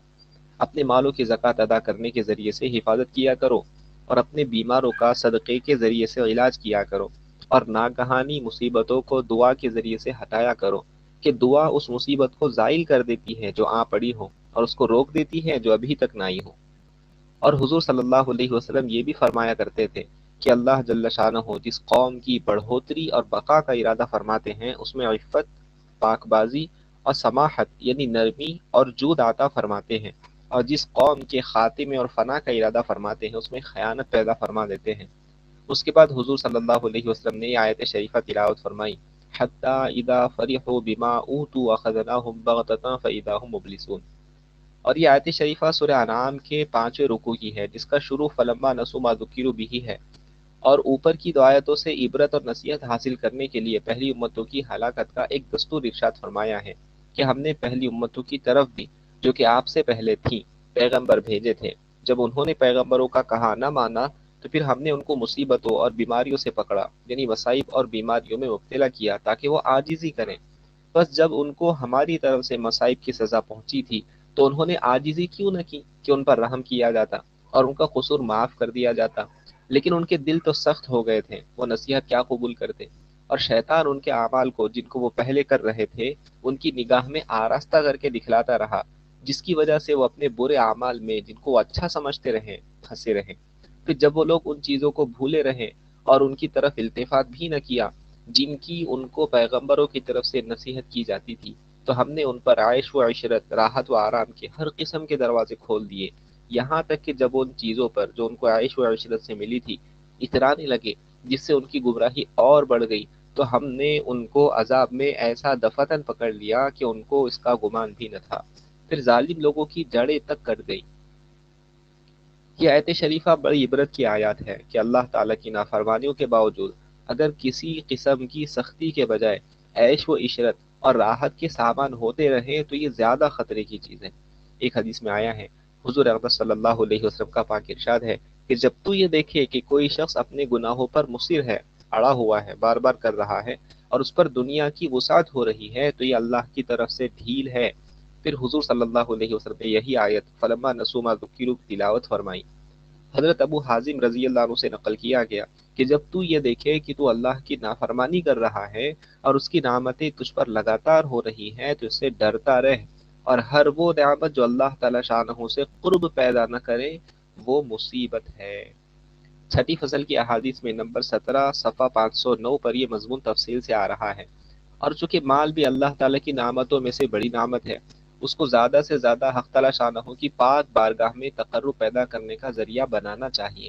اور کوئی شخص بجائے اس کے کہ اس کو اللہ کی راہ میں زیادہ سے زیادہ خرچ کر کے تقرب پیدا کرے، اس کی زکوٰۃ بھی ادا نہ کرے جو اللہ تعالیٰ شانہ کا اہم فریضہ ہے، تو اس کی نافرمانی میں کیا شک ہے۔ اور ایسے شخص کو اپنے مال کے باقی رہنے کی زیادہ امید نہ رکھنی چاہیے، وہ خود اس کو ضائع ہونے کی تدبیر کر رہا ہے، اور اگر اس حال میں بھی خدا نخواستہ ضائع نہ ہو تو یہ اور بھی سخت خطرناک ہے کہ صورت میں یہ کسی بڑی مصیبت کا پیش خیمہ ہے۔ اللہ تعالیٰ شانہ ہی اپنے فضل سے محفوظ رکھے۔ حدیث نمبر 7، حضور اقدس صلی اللہ علیہ وسلم کا پاک ارشاد ہے کہ جس مال کے ساتھ زکوٰۃ کا مال مل جاتا ہے وہ اس مال کو ہلاک کیے بغیر نہیں رہتا۔ فائدہ، اس حدیث پاک کے مطلب میں علماء کی دو تفسیریں ہیں اور دونوں صحیح ہیں۔ حضور صلی اللہ علیہ وسلم کا یہ پاک ارشاد دونوں پر صادق آتا ہے۔ ایک یہ کہ جس مال میں زکوٰۃ واجب ہو گئی ہو اور اس میں سے زکوٰۃ نہ نکالی گئی ہو تو یہ سارے زکوٰۃ کے مال کے ساتھ مخلوط ہے، تو یہ سارا مال زکوٰۃ کے مال کے ساتھ ملا ہوا ہے، اور یہ زکوٰۃ کا مال سب کو ہی ہلاک کر دے گا۔ اس کے مطابق، اس کے موافق یہ حدیث پاک اس سے پہلی حدیث شریف کے ہم معنی ہوئی کہ یہی مضمون بعینہ ہی پہلی حدیث شریف کا ہے۔ حافظ ابن تیمیہ رحمۃ اللہ علیہ نے منتقی میں انہی معنی کو اختیار کیا ہے، اس لیے اس پر زکوٰۃ نکالنے میں جلدی کرنے کا باب لکھا ہے، اور حمیدی رحمۃ اللہ علیہ سے اس حدیث کے بعد یہ نقل کیا ہے کہ اگر تجھ پر زکوٰۃ واجب ہو جائے اور تو اس کو نہ نکالے تو حرام مال حلال کو بھی ہلاک کر دے گا، یعنی زکوٰۃ کا مال جس کا روکنا حرام ہے باقی مال کو جس کا روکنا حلال ہے ضائع کر دے گا۔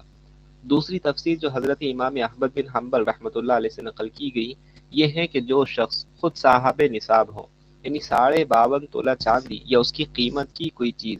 اصلی ضرورت سے زائد اس کے پاس ہو، اور پھر وہ اپنے کو غریب ظاہر کر کے کسی سے زکوٰۃ کا مال لے لیں تو یہ مال اس کے پاس جو اپنا اصلی مال پہلے سے تھا اس کو بھی ضائع کر دے گا۔ اس حدیث پاک سے ان لوگوں کو بہت ڈرتے رہنا چاہیے جو صاحب نصاب ہونے کے باوجود لوگوں کی زکوٰۃیں لیتے رہتے ہیں، کہ یہ زکوٰۃ کا مال ان کے اصلی مال کو بھی فنا کر دے گا اور تھوڑے سے نفع کی خاطر بہت سا نقصان برداشت کرنا پڑ جائے گا، پھر چاہے چوروں کو گالیاں دیتے رہیں یا ظالموں کو بددعائیں دیتے رہیں، اپنی حرکت کی بدولت مال چلا ہی جائے گا، اور ایسی حالت میں کہ وہ مستحق نہ تھا لینے کا گناہ سر پر رہے گا۔ حدیث نمبر 8، حضرت عبداللہ بن مسعود رضی اللہ عنہ فرماتے ہیں کہ جو شخص طیب مال یعنی حلال مال کماوے، زکوٰۃ کا ادا نہ کرنا اس کو خبیث بنا دیتا ہے، اور جو شخص حرام مال کمائے زکوٰۃ ادا کرنا اس کو پاک نہیں بناتا۔ فائدہ، کتنی سخت وعید ہے کہ جس مال کو بڑی جاں فشانی سے جائز ناجائز کا اہتمام رکھتے ہوئے کمایا، وہ ذرا سے بخل سے کہ اس کی زکوٰۃ کا اہتمام نہیں رکھا، سارا کا سارا اللہ تعالیٰ شانہ کے نزدیک خبیث بن گیا۔ ایک حدیث میں حضور اقدس صلی اللہ علیہ وسلم کا ارشاد وارد ہوا ہے کہ جو شخص حرام طریقے سے مال کمائے پھر اس کو صدقہ کرے اس کے لیے اس میں کوئی اجر نہیں، اور اس کا وبال اس پر ہے، یعنی حرام کمانے کا وبال سر پر رہا اور اس صدقے کا کوئی ثواب اس کو نہیں ہے۔ حدیث نمبر 9، حضرت اسماء بنت یزید رضی اللہ عنہ فرماتی ہیں کہ حضور اقدس صلی اللہ علیہ وسلم نے ارشاد فرمایا کہ جو عورت اپنے گلے میں سونے کا ہار ڈالے گی اس کے گلے میں اسی طرح کا آگ کا ہار قیامت کے دن ڈالا جائے گا، اور جو عورت اپنے کان میں سونے کی بالی ڈالے گی اس کے کان میں اسی جیسی آگ کی بالی قیامت کے دن ڈالی جائے گی۔ فائدہ، اس حدیث شریف سے عورتوں کے لیے بھی سونے کا پہننا ناجائز اور حرام معلوم ہوتا ہے، اسی وجہ سے بعض علماء نے اس کو ابتدائی اسلام پر محمول کیا ہے کہ اسلام کے شروع کے اندر یہ حکم تھا، اس لیے کہ سب علماء کے نزدیک دوسری احادیث کی بنا پر عورتوں کے لیے سونے چاندی کا زیور جائز ہے، لیکن بعض علماء نے اس حدیث کو اور اس جیسی احادیث کو زکوٰۃ ادا نہ کرنے پر محمول بتایا ہے، اور بعض روایت سے اس کی تائید ہوتی ہے۔ چنانچہ خود حضرت اسماء رضی اللہ عنہا ہی کی روایت ہے کہ میں اور میری خالہ حضور اقدس صلی اللہ علیہ وسلم کی خدمت میں حاضر ہوئیں اور ہمارے ہاتھوں میں سونے کے کنگن تھے۔ حضور صلی اللہ علیہ وسلم نے دریافت فرمایا کہ ان کی زکوٰۃ ادا کرتی ہو؟ ہم نے عرض کیا کہ نہیں۔ حضور صلی اللہ علیہ وسلم نے فرمایا تم اس سے نہیں ڈرتی کہ اللہ جل شانہ تمہیں آگ کے کنگن پہنائے، ان کی زکوٰۃ ادا کیا کرو۔ یہ روایت اس مضمون میں صاف اور واضح ہے۔ جہنم کی آگ اس کے بدلے میں پہننا اسی صورت میں ہے کہ ان کی زکوٰۃ ادا نہ کی جائے۔ عورتوں کو اس کا بہت خیال رکھنا چاہیے کہ جو زیور آج بدن کی زینت بن رہا ہے وہ زکوٰۃ ادا نہ کرنے کی صورت میں کل کو جہنم کی دہکتی ہوئی آگ بن کر عذاب بنے گا۔ حضرت اسماء رضی اللہ عنہا کا یہ فرمانا کہ زکوٰۃ ادا نہیں کرتی ممکن ہے اس وجہ سے ہو کہ ان کو اس وقت تک یہ مسئلہ معلوم نہ تھا، چنانچہ دوسری حدیث میں ان کا سوال کرنا اس کی دلیل ہے۔ یہ بھی ہو سکتا ہے کہ اس وقت تک وہ زیور کو عورت کی اصلی ضرورت میں سمجھتی ہو، حالانکہ زیور اصلی ضرورت میں نہیں ہے، ایک زائد چیز ہے۔ اس مطلب کے موافق سونے کی کوئی تخصیص نہ ہوگی، چاندی کا بھی یہی حکم ہے۔ چنانچہ ایک اور حدیث میں ہے، حضرت عائشہ رضی اللہ عنہا فرماتی ہیں کہ حضور صلی اللہ علیہ وسلم تشریف لائے تو میرے ہاتھوں میں چاندی کے چھلے ملاحظہ فرمائے، ارشاد فرمایا کہ یہ کیا ہے؟ حضرت عائشہ رضی اللہ عنہا نے عرض کیا میں نے اس لیے بنوائے کہ آپ کے لیے اپنی زینت کروں۔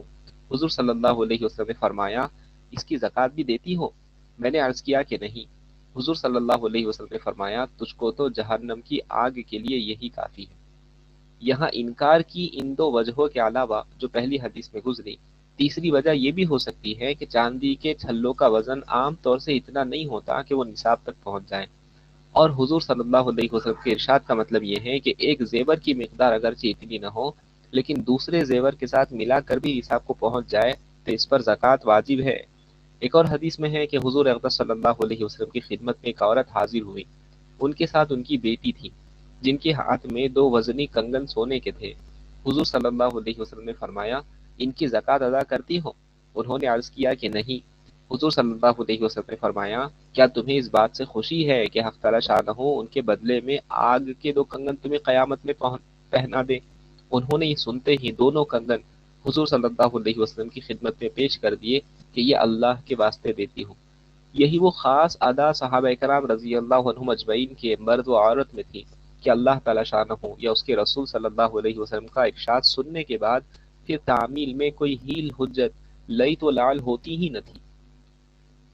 ان سب روایت کے موافق سونے چاندی کے سب زیوروں کا ایک ہی حکم ہے، زکوٰۃ نہ دینے پر جہنم کی آگ مسلط ہو جانے میں دونوں برابر ہیں، خواہ کسی روایت میں سونے کے زیور ہو یا چاندی کے زیور۔ اور بعض علماء نے ان روایت کی وجہ سے جن میں زکوٰۃ کا ذکر نہیں ہے سونے چاندی میں فرق کیا گیا ہے، یہ بھی فرمایا کہ اس سے تکبر، تفاخر اور اظہار مراد ہے۔ ایک روایت سے اس مفہوم کی تائید بھی ہوتی ہے، چنانچہ حضرت ابو داؤد شریف اور نسائی شریف کی ایک روایت میں ہے، اے عورتوں کی جماعت، کیا تمہیں زیور بنانے کے لیے چاندی کافی نہیں ہے؟ یاد رکھو کہ جو عورت سونے کا زیور بنائے اور اس کو ظاہر کرے وہ اس کی وجہ سے عذاب دی جائیں گی۔ اور یہ بات عام طور سے مشاہدے میں آتی ہے کہ عورتوں کی یہاں چاندی کا زیور، بالخصوص جو عورتیں اپنی جہالت سے اپنے کو اونچے خاندان کی سمجھتی ہیں، کچھ وقت اور اہمیت نہیں رکھتا۔ چاندی کا زیور ان کی نگاہ میں کوئی وقت اور اہمیت نہیں رکھتا، وہ چاندی کے زیور کو کوئی اظہار یا تفاخر کی چیز نہیں سمجھتی۔ ان کے ہاتھوں میں چاندی کے کنگن ہو تو ذرا بھی ان کو اس کے اظہار کا داعیہ پیدا نہ ہو، لیکن سونے کے کنگن ہو تو بے وجہ 50 مرتبہ مکھی اڑانے کے بہانے سے ہاتھ ہلائیں گی، 20 مرتبہ دوپٹہ درست کرنے کے واسطے ہاتھ کو پھیریں گی۔ بالخصوص کوئی نئی عورت گھر میں آ جائے یا وہ کسی دوسرے کے گھر چلے جائے، پھر نہ تو مکھی ان کے بدن سے اڑ کر دیتی ہے نہ ان کا دوپٹہ درست ہو کر دیتا ہے، بار بار ہاتھوں کو حرکت دیتی رہتی ہے، اور اس حرکت سے محض دوسرے پر تفاخر مقصود ہوتا ہے، اپنے زیور کو دکھانا ہوتا ہے۔ لہٰذا دونوں باتوں کا اہتمام بہت ضروری ہے کہ زیور سے تفاخر اور تکبر اور اس کا اظہار ہرگز نہ ہونا چاہیے، اور اس کی زکوٰۃ بہت اہتمام سے ادا کرنا چاہیے، اور دونوں میں سے اگر کوئی سی ایک بات کا بھی لحاظ نہ رکھا جائے تو آپ اپنے کو عذاب کے لیے تیار رکھنا چاہیے۔ حدیث نمبر 10۔ حضرت ضحاک رحمۃ اللہ علیہ فرماتے ہیں کہ جب حق تعالی شانہ نے زکوٰۃ ادا کرنے کا حکم فرمایا تو منافق آدمی بدترین پھل جو ان کے پاس ہوتے تھے وہ دیا کرتے تھے۔ اس پر حق تعالی شانہ نے قرآن پاک میں آیت شریفہ وَلَا تَيَمَّمُوا الْخَبِيثَ نازل فرمائی۔ فائدہ: یہ آیت شریفہ سورہ بقرہ کے 37ویں رکوع کی پہلی آیت کا جزو ہے۔ یہ آیت شریفہ یا ایھا الذین آمنوا انفقوا من طیبات ما کسبتم سے شروع ہے، جس کا ترجمہ یہ ہے کہ اے ایمان والو، اپنی کمائی میں سے عمدہ مال کو خرچ کیا کرو نیک کاموں میں، اور خرچ کیا کرو عمدہ مال کو اس چیز میں سے جس کو ہم نے تمہارے لیے زمین سے پیدا کیا، یعنی پھل وغیرہ، اور ردی مال کا ارادہ نہ کیا کرو کہ اس میں سے خرچ کرنے لگو، حالانکہ اگر تم کو ویسی خراب چیز کوئی تمہارے حق واجب میں یا سوغات میں دینے لگے تو تم کبھی بھی اس کو لینے والے نہ ہو، مگر یہ کہ چشم پوشی کر کے شرمائے شرمائے سے لے لو، اور یہ سمجھ لو کہ حق تعالی شانہ کسی کے محتاج نہیں ہے کہ ایسے ردی مال سے خوش ہو جائے، اور وہ تعریف کے لائق ہے۔ بہت سی احادیث ان آیت کے بارے میں نازل ہوئی ہے، مآل سب کا ایک ہی ہے۔ حضرت برا رضی اللہ عنہ فرماتے ہیں کہ یہ آیت ہم انصاریوں کے بارے میں نازل ہوئی ہے، ہم باغات کے مالک تھے، ہر شخص اپنے باغ کی حیثیت کے موافق کم و بیش لایا کرتا تھا، بعض آدمی ایک دو خوشے مسجد میں ٹانگ دیتے، اہل صفہ فقراء کی جماعت تھی جن کے کھانے کا کوئی خاص انتظام نہ تھا، ان میں سے جس کو بھوک لگتی وہ ان خوشوں میں لکڑی مارتا، جو پکی کچی کھجوریں گرتی کھا لیتا۔ بعض لوگ جنہیں خیر کے کاموں میں زیادہ دلچسپی نہیں تھی تو بعض ردی قسم کی کھجوروں کا خوشہ یا خراب شدہ خوشہ ٹانگ دیتا۔ اس پر یہ آیت شریفہ نازل ہوئی، جس کا مطلب یہ ہے کہ اگر تم کو ہدیے میں ایسی چیز دی جائے تو شرمائے شرمائے تو لے لو، ویسے نہ لو۔ اس کے بعد سے اچھے اچھے خوشے آنے لگے۔ اس مضمون کی متعدد روایت وارد ہوئی ہے۔ ایک اور حدیث میں ہے، بعض لوگ بازار سے سستا مال خریدتے اور صدقے میں دیتے، جس پر یہ آیت شریفہ نازل ہوئی۔ حضرت علی کرم اللہ وجہہ سے روایت ہے کہ یہ آیت شریفہ فرض زکوٰۃ کے بارے میں نازل ہوئی۔ جب لوگ کھجوریں کاٹتے تو اچھا اچھا مال چھانٹ کر علیحدہ کر لیتے، جب زکوٰۃ لینے کے لیے آدمی جاتا تو ردی مال اس کے سامنے کر دیتے۔ ایک حدیث میں ہے، حضور اقدس صلی اللہ علیہ وسلم ایک مرتبہ مسجد میں تشریف لے گئے۔ حضور صلی اللہ علیہ وسلم کے دستے مبارک میں ایک لکڑی تھی اور مسجد میں کسی نے ردی کھجوروں کا خوشہ لٹکا رکھا تھا۔ حضور صلی اللہ علیہ وسلم نے اس خوشے میں لکڑی ماری اور فرمایا کہ جس نے یہ لٹکایا ہے، اگر اس سے بہتر لٹکا تھا تو کیا نقصان ہو جاتا، یہ شخص جنت میں ایسی ہی ردی کھجوریں پائیں گا۔ حضرت عائشہ رضی اللہ عنہا حضور اقدس صلی اللہ علیہ وسلم کا ارشاد نقل کرتی ہیں کہ مساکین کو اس مال کو نہ کھلاؤ جس کو تم خود نہ کھا سکو۔ ایک اور حدیث میں ہے، گوشت میں بو ہو گئی تھی، حضرت عائشہ رضی اللہ عنہا نے ارادہ فرمایا کہ وہ کسی کو اللہ واسطے دے دیں۔ حضور صلی اللہ علیہ وسلم نے فرمایا، کیا ایسی چیز کا صدقہ کرتی ہو جس کو خود نہیں کھاتی؟ مطلب یہ ہے اللہ تعالیٰ کے نام پر جب دیا جا رہا ہے تو اچھا مال جہاں تک ممکن ہو دینا چاہیے، لیکن یہ مطلب نہیں ہے کہ اچھا نہ دیا جائے اور خراب اس وجہ سے نہ دے کہ بس حذف ہی ہو جائے، ضائع ہو جائے۔ اگر عمدے کی توفیق نہ ہو تو نہ دینے سے گھٹیا دینا زیادہ بہتر ہے۔ زکوٰۃ میں ردی مال دینا بھی زکوٰۃ نہ دینے ہی کی ایک قسم ہے۔ حضور اقدس صلی اللہ علیہ وسلم کا ارشاد فرمایا حضور اقدس صلی اللہ علیہ وسلم کا ارشاد فرمایا ہوا زکوٰۃ ادا کرنے کا ضابطہ چوتھی فصل کی احادیث میں نمبر 6 صفحہ 262 پر گزر چکا ہے کہ نہ تو اللہ جل شانہ بہترین مال کا مطالبہ فرماتے ہیں، نہ گھٹیا مال کی اجازت دیتے ہیں، بلکہ متوسط مال کا مطالبہ ہے۔ یہی اصل ضابطہ زکوٰۃ کے ادا کرنے کا ہے۔ حضرت ابوبکر صدیق رضی اللہ عنہ نے جو احکامات اپنے ماتحتوں کو زکوٰۃ وصول کرنے کے تحریر فرمائے، ان میں زکوٰۃ کی تفصیل تحریر فرمائی اور تمہید میں تحریر فرمایا کہ جو اس تفصیل کے ساتھ زکوٰۃ وصول کریں اس کو دی جائے، اور جو اس سے زیادہ لینا چاہے اس کو نہ دی جائے۔ حضور اقدس صلی اللہ علیہ وسلم نے جب حضرت معاذ رضی اللہ عنہ کو یمن کا حاکم بنا کر بھیجا تو نماز کے حکم کے بعد زکوٰۃ ادا کرنے کے حکم کی تلقین فرمائی، اور یہ ارشاد فرمایا جب وہ زکوٰۃ ادا کرے تو ان کے بہترین مال کو لینے کی کوشش نہ کرنا، مظلوم کی بد دعا سے بچنا، کہ مظلوم کی بد دعا کے قبول ہونے میں کوئی آڑ نہیں ہوتی۔ امام زہری رحمۃ اللہ علیہ فرماتے ہیں کہ جب حکومت کا آدمی زکوٰۃ لینے آئے تو بکریوں کے 3 حصے کر دیے جائیں، عمدہ عمدہ ایک جگہ اور ردی ردی ایک جگہ، تیسرا حصہ جو درمیانی ہے ان میں سے لے لے۔ یہی اصل ضابطہ ہے زکوٰۃ لینے والے کے حق میں، لیکن دینے والا اگر اپنی خوشی سے اچھا مال دے تو اس میں مذائقہ نہیں ہے، جیسا کہ اسی حدیث نمبر 6 صفحہ 262 کے ذیل میں صحابہ رضی اللہ عنہم کے بعض واقعات اور حضور صلی اللہ علیہ وسلم کا پاک ارشاد گزر چکا کہ اگر خوشی سے عمدہ مال ذات سے زائد دینا چاہو تو اللہ تعالیٰ تم کو اس کا اجر دے گا۔ اس لیے دینے والے کو یہ سمجھ کر کہ اپنے کام آنے والا صرف یہی مال ہے جو دیا جا رہا ہے، بہتر سے بہتر مال چھانٹ کر دینا چاہیے۔ امام غزالی رحمۃ اللہ علیہ فرماتے ہیں کہ جو شخص زکوٰۃ کو آخرت کے واسطے ادا کرنا چاہے اس کے لیے کچھ آداب ہے، کچھ قواعد ہیں، ان کی رعایت کرنا چاہیے۔ امام غزالی رحمۃ اللہ علیہ نے اس مضمون کو بڑی تفصیل سے ذکر کیا ہے، بندہ اس کو نہایت اختصار سے اور کہیں کہیں معمولی توضیح سے ذکر کرتا ہے، یہ اس کا ترجمہ نہیں ہے۔ امام غزالی رحمۃ اللہ علیہ نے 8 ادب ذکر فرمائے ہیں۔ نمبر 1، سب سے پہلی چیز تو یہ سمجھنے کی ہے کہ آخر زکوٰۃ کیوں واجب ہوئی، کیوں اس کو اسلام کا رکن قرار دیا گیا۔ اس کی 3 وجہیں ہیں۔ اول اس وجہ سے کہ زبان سے کلمے کا اقرار کر لینا وہ اللہ تعالیٰ کو تنہا معبود ماننے کا اقرار ہے، یعنی یہ کہ اس کے ساتھ کوئی دوسری چیز شریک نہیں ہے،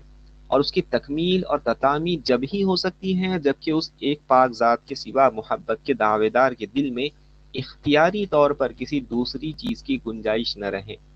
اس لیے کہ محبت شرکت کی ہرگز متحمل نہیں ہے، محبت شرکت کو برداشت نہیں کرتی، اور محض زبانی دعوی محبت بیکار ہے۔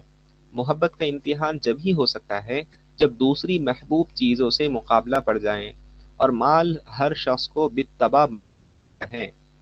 اس لیے اللہ سے محبت اور اس کی تنہا معبودیت کے اقرار میں امتحان کی کسوٹی کے طور پر مال کا خرچ کرنا فرض کیا گیا ہے،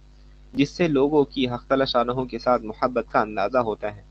اسی لیے حق تعالی شانہ کا ارشاد ہے، ان اللہ اشتری من المؤمنین انفسهم واموالهم بان لهم الجنہ، بلا شبہ حق تعالی شانہ نے مسلمانوں سے ان کی جانوں کو اور مالوں کو اس بات کے بدلے میں خرید لیا ہے کہ ان کو جنت ملے گی، اور جانوں کا خرید لینا جہاد کے ذریعے سے ہے، اور مالوں کا خرچ کرنا جان کے خرچ کرنے سے ہلکا ہے۔ اور جب مال کی خرچ کرنے کا یہ مفہوم ہوا کہ محبت کے امتحان کی کسوٹی ہے، تو آدمی اس امتحان میں تین قسم کے ہوئے۔ پہلی قسم ان لوگوں کی ہے جنہوں نے اللہ تعالیٰ کی یکتائی کا سچا اقرار کیا کہ اس کی محبت میں ذرا سی بھی شرکت کسی کی آنے نہیں دی، اور اپنے عہد کو پورا پورا ادا کر دیا کہ اپنے مالوں کو سب کو اس کے نام پر قربان کر دیا، نہ اپنے لیے کوئی دینار رکھا نہ درم۔ وہاں زکوٰۃ کے واجب ہونے کا سوال ہی نہیں آتا۔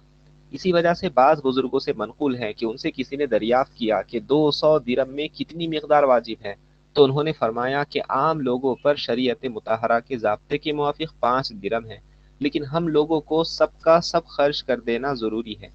یہی وجہ تھی کہ حضرت ابوبکر صدیق رضی اللہ عنہ نے محبت کے دعوے کو ایسا پورا کیا کہ محبوب کے سوا کچھ بھی نہ چھوڑا۔ دوسری قسم ان لوگوں کی ہے جو درمیانی درجے کے ہیں کہ وہ بقدر حاجت و ضرورت باقی رکھتے ہیں۔ یہ وہ لوگ ہیں جو نعمتوں اور لذتوں میں تو مشغول نہیں ہوتے، البتہ بقدر ضرورت ذخیرہ رکھتے ہیں اور ضرورت سے زائد کو صرف کر دیتے ہیں۔ یہ حضرات بھی خرچ کرنے میں مقدار زکوٰۃ پر اتفاق نہیں کرتے، بلکہ فاضل مال جو کچھ ہوتا ہے وہ سب خرچ کر دیتے ہیں۔ اسی وجہ سے بعض تابعین جیسا کہ امام نخائی رحمۃ اللہ علیہ، شعبی رحمۃ اللہ علیہ وغیرہ حضرات اسی طرف گئے ہیں کہ مال میں زکوٰۃ کے علاوہ بھی حقوق واجب ہیں، مال میں زکوٰۃ کے علاوہ بھی حقوق واجب ہیں۔ ان حضرات کے نزدیک مالدار کے ذمہ واجب ہے کہ جہاں کہیں ضرورت مند کو دیکھے تو زکوٰۃ سے زائد سے بھی اس کی حاجت کو پورا کریں۔ لیکن فقہ کے اعتبار سے صحیح یہ ہے کہ اگر کہیں کوئی شخص اضطرار کے درجے کو پہنچ گیا ہو تو اس کی ضرورت کا پورا کرنا فرض کفایہ ہے، اور اس میں علماء کا اختلاف ہے کہ مضطر پر اتنی مقدار خرچ کرنا بھی جس سے وہ ہلاکت سے بچ جائے مفت ضروری ہے یا قرض دینا بھی کافی ہے، اور جو قرض دینا کہتے ہیں وہ گویا تیسری قسم میں داخل ہے۔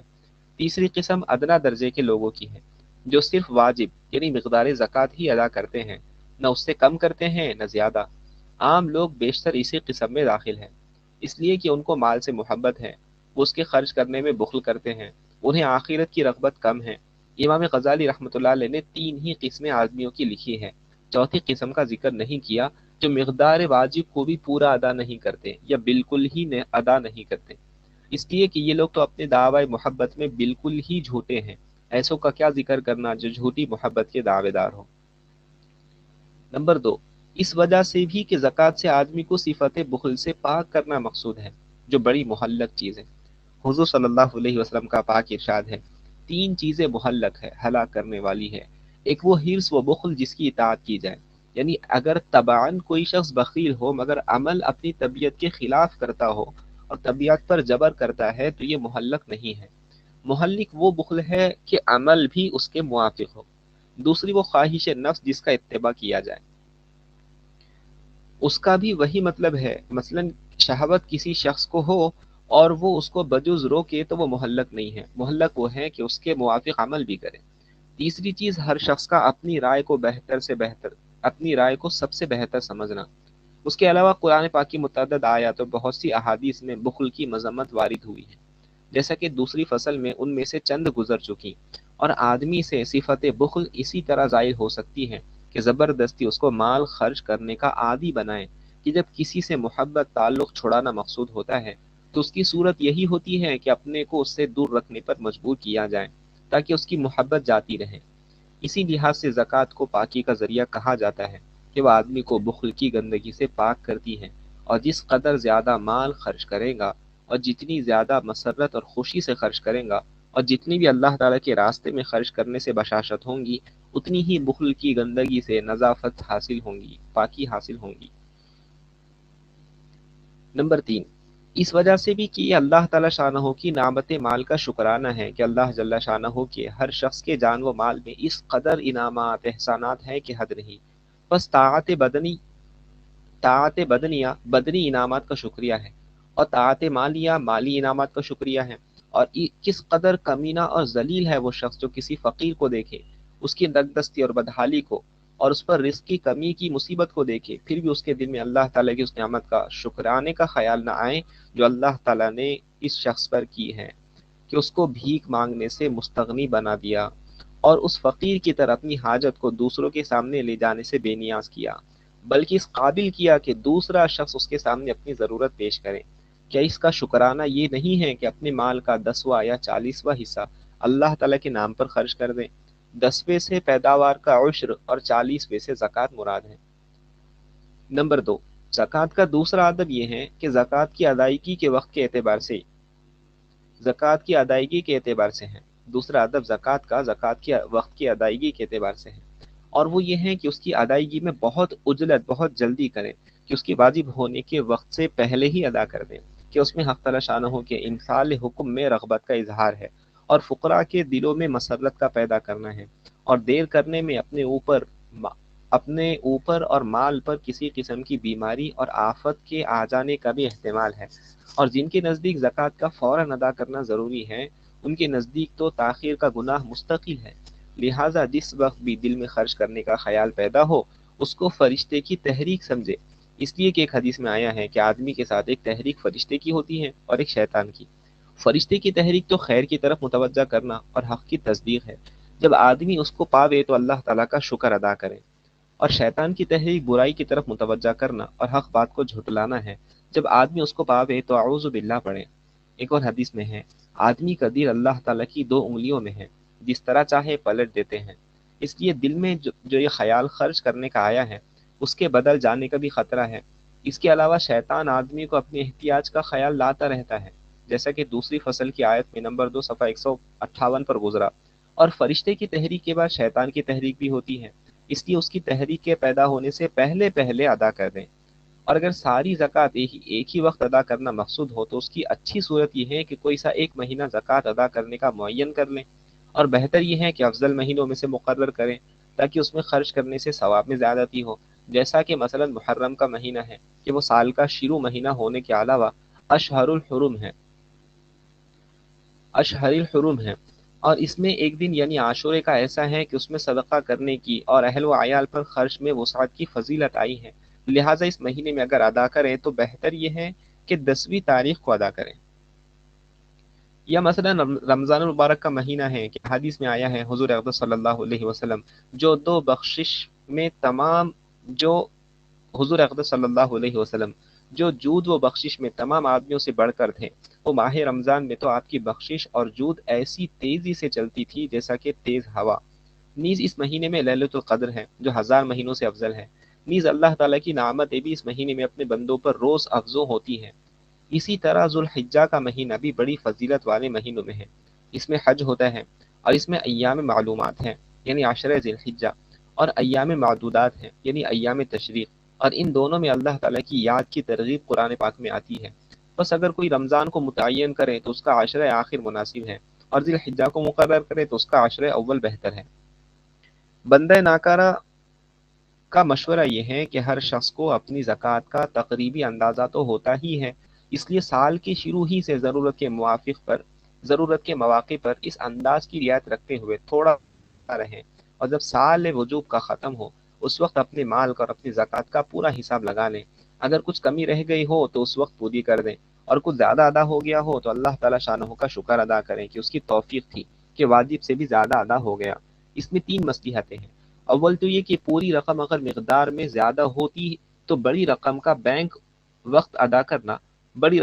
وقت ادا کرنا اکثر طبیعت پر بار ہو جاتا ہے، اور زکوٰۃ کے ادا کرنے میں طیب نفس سے خرچ کرنے کو بہت زیادہ اہمیت ہے۔ دوسری مصلحت یہ ہے کہ ضرورت کے مواقع ہر وقت میسر نہیں ہوتے،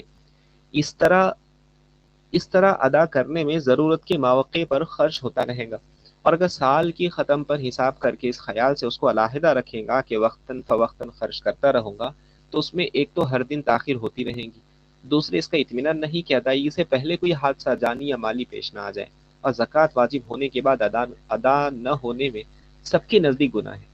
تیسری مصلحت یہ ہے کہ وقتاً فوقتاً ادا کرتے رہنے میں اگر آدمی کے بخل نے زیادہ زور نہ کیا تو امید یہ ہے کہ مقدار واجب سے کچھ زیادہ اکثر ادا ہو جایا کرتا ہے،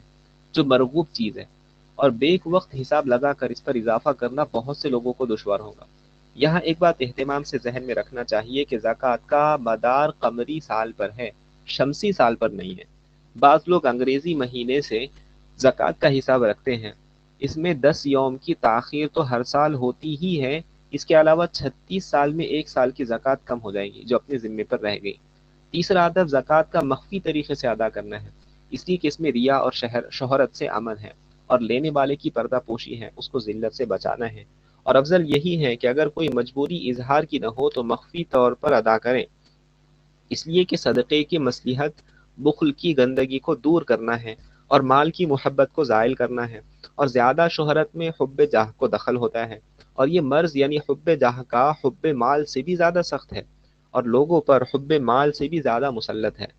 اور صفت بخل قبر میں بچھو بن کر آدمی کو کاٹتی ہے، اور صفت ریا و شہرت اژدہا بن کر ڈستی ہے، اور صفت بخل کو زائل کر کے صفت ریا کو تقویت دینے کی مثال ایسی ہے جیسا کہ کوئی شخص بچھو کو مار کر سانپ کو کھلائے، کہ اس میں بچھو کا تو یقیناً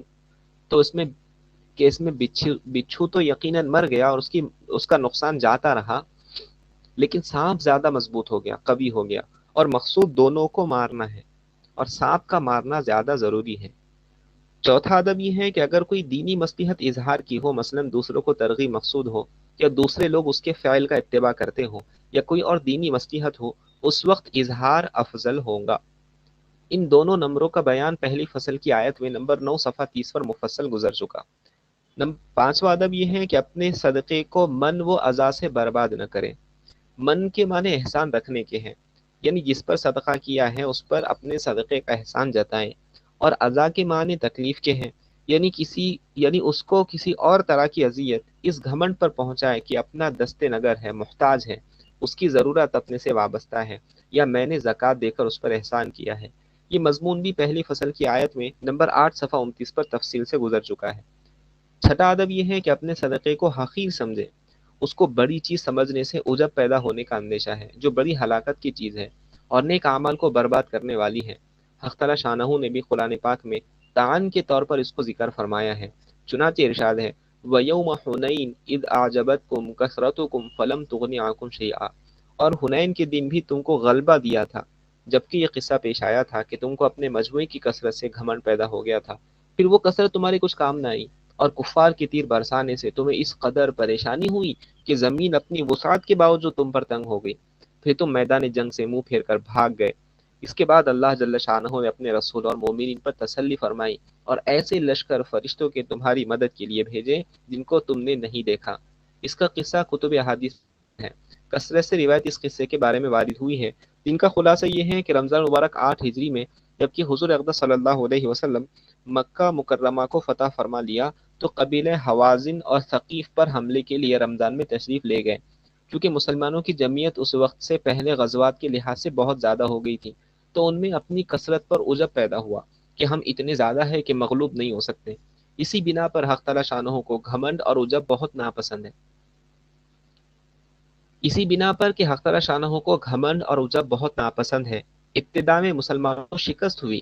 جس کی طرف آیت بالا میں اشارہ ہے کہ تم کو اپنے مجموعے کی کثرت پر گھمنڈ پیدا ہوا، لیکن مجموعے کی کثرت تمہارے کچھ بھی کام نہ آئی۔ حضرت عروہ رضی اللہ عنہ فرماتے ہیں جب اللہ تعالیٰ کے پاک رسول صلی اللہ علیہ وسلم نے مکہ مکرمہ فتح فرما لیا تو قبیلہ حوازن اور ثقیف کے لوگ چڑھائی کر کے آئے اور مواضع حنین میں وہ لوگ جمع ہو گئے۔ حضرت حسن رضی اللہ عنہ سے نقل کیا گیا جب مکہ والے بھی فتح کے بعد مدینہ والوں کے ساتھ مجتمع ہو گئے تو وہ لوگ کہنے لگے کہ واللہ اب ہم اکٹھے ہو کر حنین والوں سے مقابلہ کریں گے۔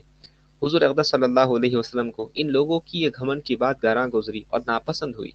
غرض عجب کی وجہ سے یہ پریشانی پیش آئی۔ علماء نے لکھا ہے نیکی جتنی بھی اپنی نگاہ میں کم سمجھی جائیں گی اتنا ہی اللہ تعالیٰ کے یہاں ہلکا اور کم سمجھا جائے گا۔ نیکی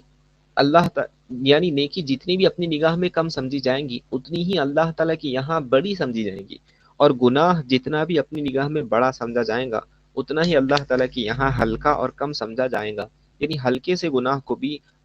یہی سمجھے کہ میں نے بہت بڑی حماقت کی، ہرگز نہ کرنا چاہیے تھا۔ کسی گناہ کو بھی یہ نہ سمجھے کہ چلو اس میں کیا ہو گیا۔ بعض علماء سے نقل کیا گیا کہ نیکی 3 چیزوں سے کامل ہوتی ہے، ایک یہ کہ اس کو بہت کم سمجھے کہ کچھ بھی نہ کیا، دوسرے جب کرنے کا خیال آ جائے تو اس کو کرنے میں جلدی کرے، مبادا یہ مبارک خیال بھی یعنی نیکی کرنے کا نکل جائے کہ کسی وجہ سے نہ ہو سکے، تیسرے یہ کہ اس کو مخفی طور سے کرے، اور جو کچھ خرچ کیا ہے اس کو حقیر سمجھنے کا طریقہ یہ ہے کہ یہ دیکھیں کہ جو کچھ خرچ کیا ہے اس کا موازنہ اس سے کریں جو اپنے اوپر خرچ کیا جا چکا اور اپنے پاس باقی رہنے دیا۔ پھر سوچے کہ میں نے اللہ تعالیٰ کی راہ میں کتنا خرچ کیا اور اپنے لیے کتنا رکھا۔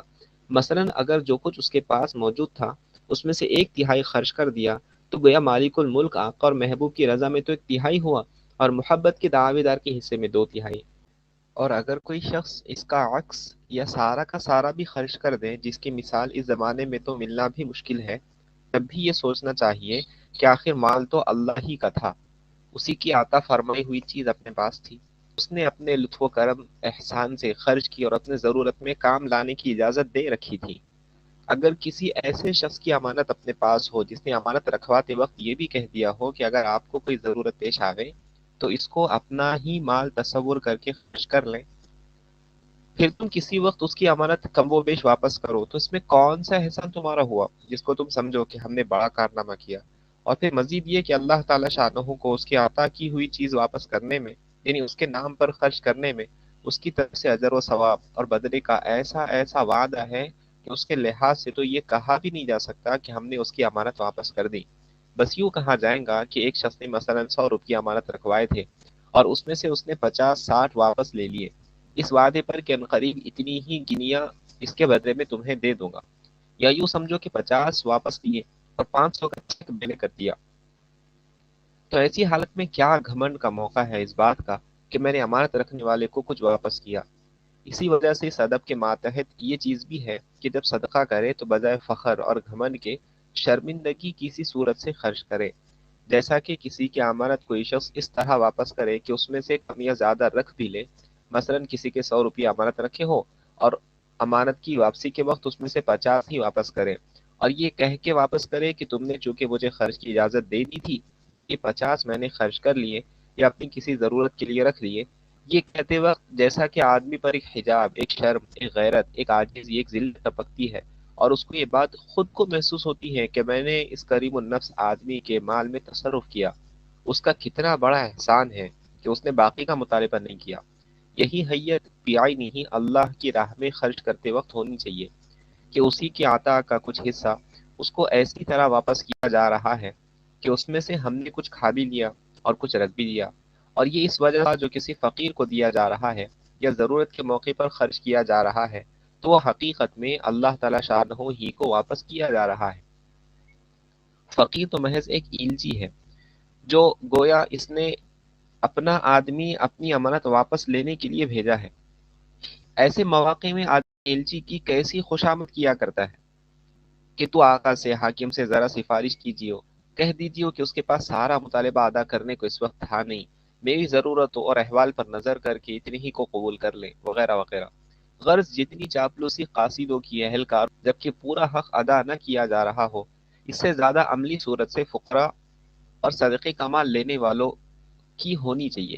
اس لیے کہ یہ اللہ تعالیٰ کی الجی ہے، مالک الملک کے قاصد ہے، اس مالک الملک قادر مطلق اور بے نیاز کے بھیجے ہوئے ہیں جس نے سب کچھ عطا کیا، اور وہ جب چاہے آن کی آن میں سب کچھ چھین کر تمہیں بھی ایسا ہی محتاج کر دے جیسا کہ تمہارے سامنے ہے۔ اور یہ سب کچھ اس لیے ہے کہ مال سارا کا سارا اللہ ہی کا ہے،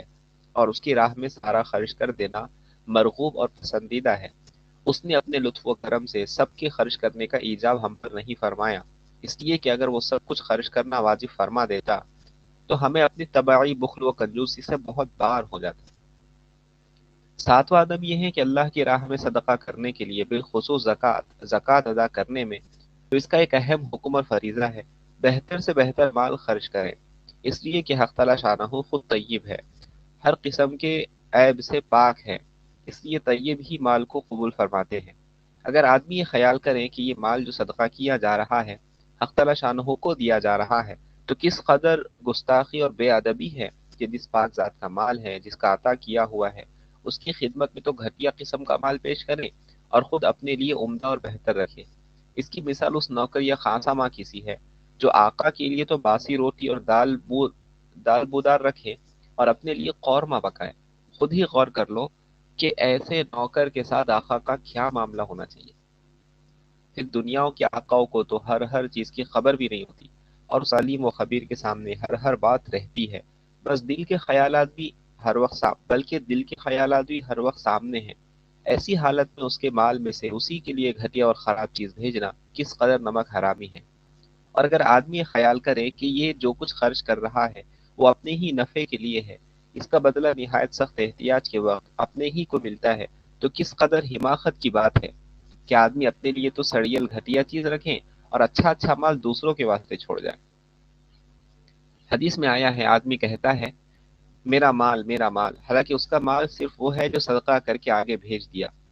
یا کھا کر ختم کر دیا، باقی جو رہ گیا وہ دوسروں کا مال ہے، یعنی وارثوں کا۔ ایک حدیث میں آیا ہے، ایک درم کبھی لاکھ درم سے بڑھ جاتا ہے، اور وہ اسی طرح سے ہے کہ آدمی حلال کمائی سے عمدہ مال طیب خاطر اور سرور سے خرچ کرے، بجائے اس کے کہ مکروہ مال میں سے 1,00,000 درم خرچ کرے۔ آٹھواں ادب یہ ہے کہ اپنے صدقے کو ایسے موقع میں خرچ کرے جس سے اس کا ثواب بڑھ جائے، اور 6 صفات ایسی ہیں جس کے اندر ان میں سے ایک اس کو دینے سے صدقے کا ثواب بڑھ جاتا ہے، اور جس میں ان میں سے جتنی صفات زیادہ ہوگی اتنا ہی اجر بھی زیادہ ہوگا، اور ثواب کے اعتبار سے اتنا ہی صدقہ بڑھ جائے گا۔ نمبر 1، متقی پرہیزگار ہو۔ صدقہ دینے والا متقی پرہیزگار ہو، دنیا سے بے رغبت اور آخرت کے کاموں میں مشغول ہو۔ حضور صلی اللہ علیہ وسلم کا پاک ارشاد ہے کہ تیرا کھانا متقیوں کے سوا کوئی نہ کھاوے۔ یہ حدیث پہلی فصل 135 پر گزر چکی ہے، اور اس کی وجہ یہ ہے کہ متقی آدمی تیرے صدقے سے اپنے تقوی اور طاعت میں اعانت یعنی مدد حاصل کرے، گویا اس کے تقوی میں معین ہوا اور اس کی عبادت میں ثواب کا شریک ہوا۔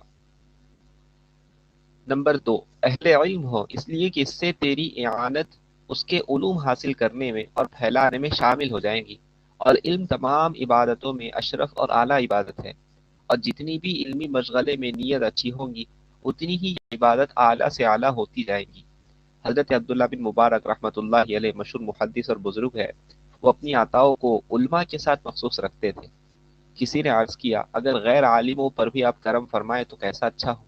انہوں نے فرمایا، میں نبوت کے درجے کے بعد علم کے برابر کسی کا درجہ بھی نہیں پاتا۔ اگر کوئی اہل علم میں سے کسی دوسری طرف متوجہ ہوتا ہے تو اس کے علمی مشغلے میں نقصان ہوتا ہے، اس لیے ان کو علمی مشاغل کے لیے فارغ رکھنا سب سے افضل ہے۔ نمبر 3، وہ شخص اپنے تقوی اور اپنے علم میں حقیقی موحد ہو، یعنی موحد ہونے کی علامت یہ ہے کہ جب اس پر کوئی احسان کرے تو وہ اللہ تعالی شانہ کا شکر کرے، اور دل سے یہ بات سمجھے کہ حقیقی احسان کا ہے وہی اصل عطا کرنے والا ہے، اور جو دینے والا ظاہر میں دے رہا ہے وہ صرف واسطہ اور ایلچی ہے۔ حضرت لقمان علیہ السلام کی اپنے بیٹے کو وصیت ہے کہ اپنے اور حق تعالی شانہ کے درمیان کسی دوسرے کو احسان کرنے والا مت بنا، کسی دوسرے کے احسان کو اپنے اوپر تاوان سمجھ۔ جو شخص واسطے کا حقیقی احسان سمجھتا ہے اس نے حقیقی احسان کرنے والے کو پہچانا ہی نہیں، اور اس نے یہ بھی نہ سمجھا کہ یہ واسطہ ہے۔ اللہ تعالیٰ ہی نے اس کے دل میں یہ بات ڈالی تھی کہ فلاں شخص پر احسان کیا جائے، اس لیے وہ اپنے اس احسان کرنے میں مجبور تھا۔ اور جب آدمی کے دل میں یہ بات جم جائے تو پھر اس کی نگاہ اسباب پر نہیں رہتی بلکہ مسبب الاسباب یعنی اللہ جل شانہ پر ہو جاتی ہے، اور ایسے شخص پر احسان کرنا احسان کرنے والے کے لیے زیادہ نافع ہوتا ہے، اور دوسروں کے بہت لمبے چوڑے ثنا و شکر کے الفاظ سے اس پر احسان کرنا کہیں زیادہ بڑھا ہوا ہے، اور دوسروں کے بہت لمبے چوڑے ثنا و شکر کے الفاظ سے اس پر احسان کرنا کہیں زیادہ بڑھا ہوا ہے، اس لیے کہ جو آج احسان پر لمبی چوڑی تعریف کر رہا ہے وہ کل کو اعانت روکنے پر اسی طرح برائیاں شروع کر دے گا، اور جو حقیقی موحد ہوگا وہ کل کو مذمت بھی نہ کرے گا کہ وہ واسطے کو واسطہ ہی سمجھتا ہے۔ نمبر 4، جس پر صدقہ کیا جائے وہ اپنی حاجات اور ضرورتوں کا اخفا کرنے والا ہو، چھپانے والا ہو، لوگوں سے اپنی قلت معاش کا اور آمدنی کی کمی کا اظہار نہ کرتا ہو، بالخصوص وہ شخص جو مروت والوں میں سے ہو اور اس کی آمدنی پہلے سے کم رہ گئی ہو، لیکن اس کی مروت کی عادت جو آمدنی کی زیادتی کے زمانے میں تھی وہ بدستور باقی ہو، اور وہ در حقیقت ایسا ضرورت مند ہے ظاہر میں غنی ہے۔ ایسے ہی لوگوں کی تعریف میں اللہ تعالیٰ شانہ نے فرمایا، یحسبهم الجاہل اغنیاء من التعفف۔ یہ آیت سورہ بقرہ کے 37ویں رکوع کی ہے۔ پوری آیت شریفہ یہ ہے، للفقراء الذین احصروا فی سبیل اللہ لا یستطیعون ضربا فی الارض یحسبهم الجاہل اغنیاء من التعفف تعرفهم بسیماهم لا یسألون الناس الحافا۔ ما توفیقوا من خیر فإن اللہ بہ علیم۔ ترجمہ: صدقات کا اصل حق ان حاجت مندوں کا ہے جو مقید ہو گئے ہیں اللہ کی راہ یعنی دین کی خدمت میں، اور اسی خدمت دین میں مقید و مشغول رہنے سے وہ لوگ طلب معاش کے لیے کہیں ملک میں چلنے پھرنے کا عادتاً امکان نہیں رکھتے، اور ناواقف شخص ان کو تونگر خیال کرتا ہے، مالدار سمجھتا ہے، ان کے سوال سے بچنے کی سبب سے، کیونکہ وہ سوال نہیں کرتے اس وجہ سے ان کو مالدار سمجھتا ہے۔ البتہ تم ان لوگوں کو ان کے طرز سے یعنی طریقوں سے پہچان سکتے ہو، وہ لوگوں سے لپٹ کر مانگتے نہیں پھرتے جس سے کوئی ان کو حاجت مند سمجھے، یعنی مانگتے ہی نہیں، کیونکہ اکثر جو لوگ مانگنے کے عادی ہیں وہ لپٹ کر ہی مانگتے ہیں۔ اور ان لوگوں کی خدمت کرنے کو جو مال خرچ کرو گے، بے شک حق تعالی شانہ کو اس کی خوب اطلاع ہے، دوسرے لوگوں کو دینے سے ان کی خدمت کافی نفسی ہی ان کی خدمت کا فی نفسی ہی ثواب زیادہ دیں گے۔ فائدہ: فی نفسی ہی کی قید اس لیے لگائی کہ اصل میں تو زیادہ ثواب اسی میں ہے، لیکن کسی عارض کی وجہ سے اس کے غیر میں بھی ثواب کا زیادہ ہونا ممکن ہے۔ مثلا ان لوگوں کی حاجت سے زیادہ دوسروں کو حاجت ہو، یا یہ توقع ہو کہ ان کی خدمت تو کوئی اور بھی کر دے گا، دوسرے بالکل محروم رہ جائیں گے، اور جہاں یہ عوارض نہ ہو وہاں یہ لوگ خدمت کے لیے افضل ہے، اور عارض کی وجہ سے غیر متقی بلکہ غیر مومن کے ساتھ احسان کرنے میں بھی افضلیت ممکن ہے۔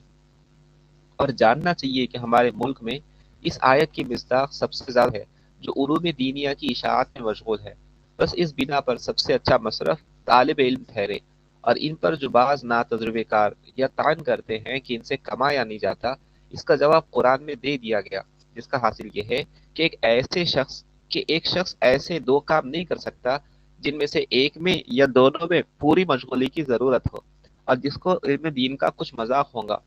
وہ مشاہدے سے سمجھ سکتا ہے کہ اس میں غایت مشغولی اور انہماک کی حاجت ہے، یعنی پوری طریقے سے مشغول ہونے کی ضرورت ہے۔ اس کے ساتھ اکتساب مال کا شغل جمع نہیں ہو سکتا، اس کے کرنے سے علم دین کی خدمت ناتمام رہ جاتی ہے۔ چنانچہ ہزاروں نظائر پیش نظر ہے۔ حضرت ابن عباس رضی اللہ عنہما فرماتے ہیں کہ اس آیت شریفہ میں فقراء سے اصحاب صفہ مراد ہے۔ اصحاب صفہ کی جماعت بھی حقیقت میں طلبہ ہی کی جماعت تھی، جو حضور اقدس صلی اللہ علیہ وسلم کی خدمت میں ظاہری اور باطنی علوم حاصل کرنے کے لیے پڑے ہوئے تھے۔ محمد بن کعب قرظی رحمۃ اللہ علیہ کہتے ہیں، اس سے اصحاب صفہ مراد ہے جن کے نہ گھر تھے نہ کنبہ، حق تعالی شانہ نے ان پر صدقات کی ترغیب دی ہے۔ قتادہ رحمۃ اللہ علیہ کہتے ہیں، وہ فقراء مراد ہیں جنہوں نے اپنے آپ کو اللہ کے راستے میں جہاد میں روک رکھا ہے، یعنی مشغول کر رکھا ہے، تجارت وغیرہ نہیں کر سکتے۔ امام غزالی رحمۃ اللہ علیہ فرماتے ہیں، یہ وہ لوگ ہیں جو سوال میں نہیں لپٹتے، ان کے دل اپنے یقین کی وجہ سے غنی ہے، مجاہد نفس ان پر غالب ہے۔ ایسے لوگوں کو خاص طور سے تلاش کر کے دیا جائے، اور دینداروں کی اندرونی احوال کی خاص طور سے جستجو کی جائے کہ ان کے گزران کی کیا صورت ہے، کہ ان پر خرچ کرنے کا ثواب بھیک مانگنے والوں پر خرچ سے کہیں زیادہ ہے۔ لیکن ایسے لوگوں کی جستجو بھی مشکل ہے کہ اپنا حال دوسروں پر کم ظاہر کرتے ہیں، اور اسی وجہ سے لوگ ان کو غنی سمجھتے ہیں۔ نمبر 5 یہ کہ آدمی عیال دار ہو، یا کسی بیماری میں مبتلا ہو، یا کسی اور ایسے سبب میں گرفتار ہو کہ کما نہیں سکتا، تو وہ بھی قرآن پاک کی آیت بالا احصروا فی سبیل اللہ میں داخل ہے، کہ وہ بھی گھرا ہوا ہے، خواہ اپنے فقر میں گھرا ہوا ہو یا مال کی تنگی میں گھرا ہو چاہے قلب کے مشغلے میں گھرا ہو، کہ یہ لوگ اپنی ان مجبوریوں کی وجہ سے بقدر ضرورت کمانے پر قادر نہیں ہیں۔ اسی وجہ سے حضرت عمر رضی اللہ عنہ بعض گھر والوں کو 10 بکریاں یا اس سے بھی زائد دیتے تھے، اور حضور صلی اللہ علیہ وسلم کے پاس جب فئی کا مال آتا تو بیوی والے دوہرا حصہ دیتے، اور مجرد آدمی کو یعنی بغیر بیوی والے تنہا آدمی کو اکہرا حصہ مرحمت فرماتے۔ فئی کا مال وہ مال کہلاتا ہے جو کفار سے بغیر لڑائی کے ہوا ہو۔ نمبر 6 یہ کہ رشتہ دار ہو کہ اس میں صدقے کا ثواب علیحدہ ہے اور صلہ رحمی کا علیحدہ ہے۔ تیسری فصل کی احادیث میں نمبر 6 صفحہ 239 پر گزر چکا۔ ان 6 اوصاف کو ذکر کرنے کے بعد امام غزالی رحمۃ اللہ علیہ فرماتے ہیں کہ یہ صفات اس شخص میں مطلوب ہیں جن پر خرچ کیا جائے، اور ہر صفت میں کمی بیشی کے اعتبار سے درجات کا بہت فرق ہو جاتا ہے، یعنی مثلا تقوی کی اعلیٰ قسم اور ادنا قسم میں زمین آسمان کا فرق ہے، قرابت ایک بہت قریب کی ہے اور ایک بہت دور کی ہے، اسی طرح دوسرے اوصاف بھی ہیں، لہٰذا ہر صفت میں اعلیٰ درجے کی تلاش اہم ہے، اور کسی شخص میں یہ ساری ہی صفات موجود ہو تو وہ شخص بہت بڑی غنیمت چیز ہے اور بہت بڑا ذخیرہ ہے۔ اس پر اپنی کوئی چیز خرچ ہو جانے میں بڑی کوشش کرنی چاہیے، اور ان اوصاف کے ساتھ متصف ہونے والے کی کوشش اور تلاش کرنی چاہیے۔ اگر اپنی کوشش کے بعد حقیقت میں ایسا شخص مل گیا تب تو نور علی نور ہے اور دوہرا اجر ہے، ایک کوشش کا دوسرا حقیقی مصرف کا۔ اور اگر کوشش کے موافق تو ان اوصاف کے متصف ہی پر خرچ کیا تھا اور نہ تھا، بلکہ اس کو معلومات میں غلطی ہو گئی، تب بھی اس کو اپنی کوشش کا ایک اجر تو مل ہی گیا، کہ اس کو اس اجر میں بھی ایک تو اس کے نفس کا بخل سے پاک ہونا ہے، دوسرے اللہ تعالیٰ کی محبت کا اس کے دل میں زور سے جگہ پکڑنا ہے، اور اس کی اطاعت میں اپنی کوشش کا ہونا ہے۔ اور یہ تینوں صفات ایسی ہیں جو اس کے دل کو قوی کرتی ہیں اور دل میں اللہ تعالیٰ کے ملنے کا شوق پیدا کرتی ہے۔ لہٰذا یہ منافع تو بہرحال اصل ہے، اور اگر دوسرا اجر بھی حاصل ہو گیا، یعنی صحیح مصرف پر خرچ ہو گیا، تو اس میں اور مزید اضافہ ہو گیا اور مزید فوائد حاصل ہو گئے، کہ لینے والے کی دعا اور توجہ اس کو شامل ہو گئی، کہ اللہ کے نیک بندوں کے دلوں کی بڑی تاثیرات اور برکات دنیا اور آخرت دونوں کے اعتبار سے حاصل ہوتی ہے۔ ان کی توجہ اور دعا میں اللہ تعالیٰ شانہ نے بڑی تاثیر رکھی ہے۔ تمت بالخیر، دسمبر 64 عیسوی، محمد زکریا کاندلوی، مقیم مظاہر العلوم، سہارنپور۔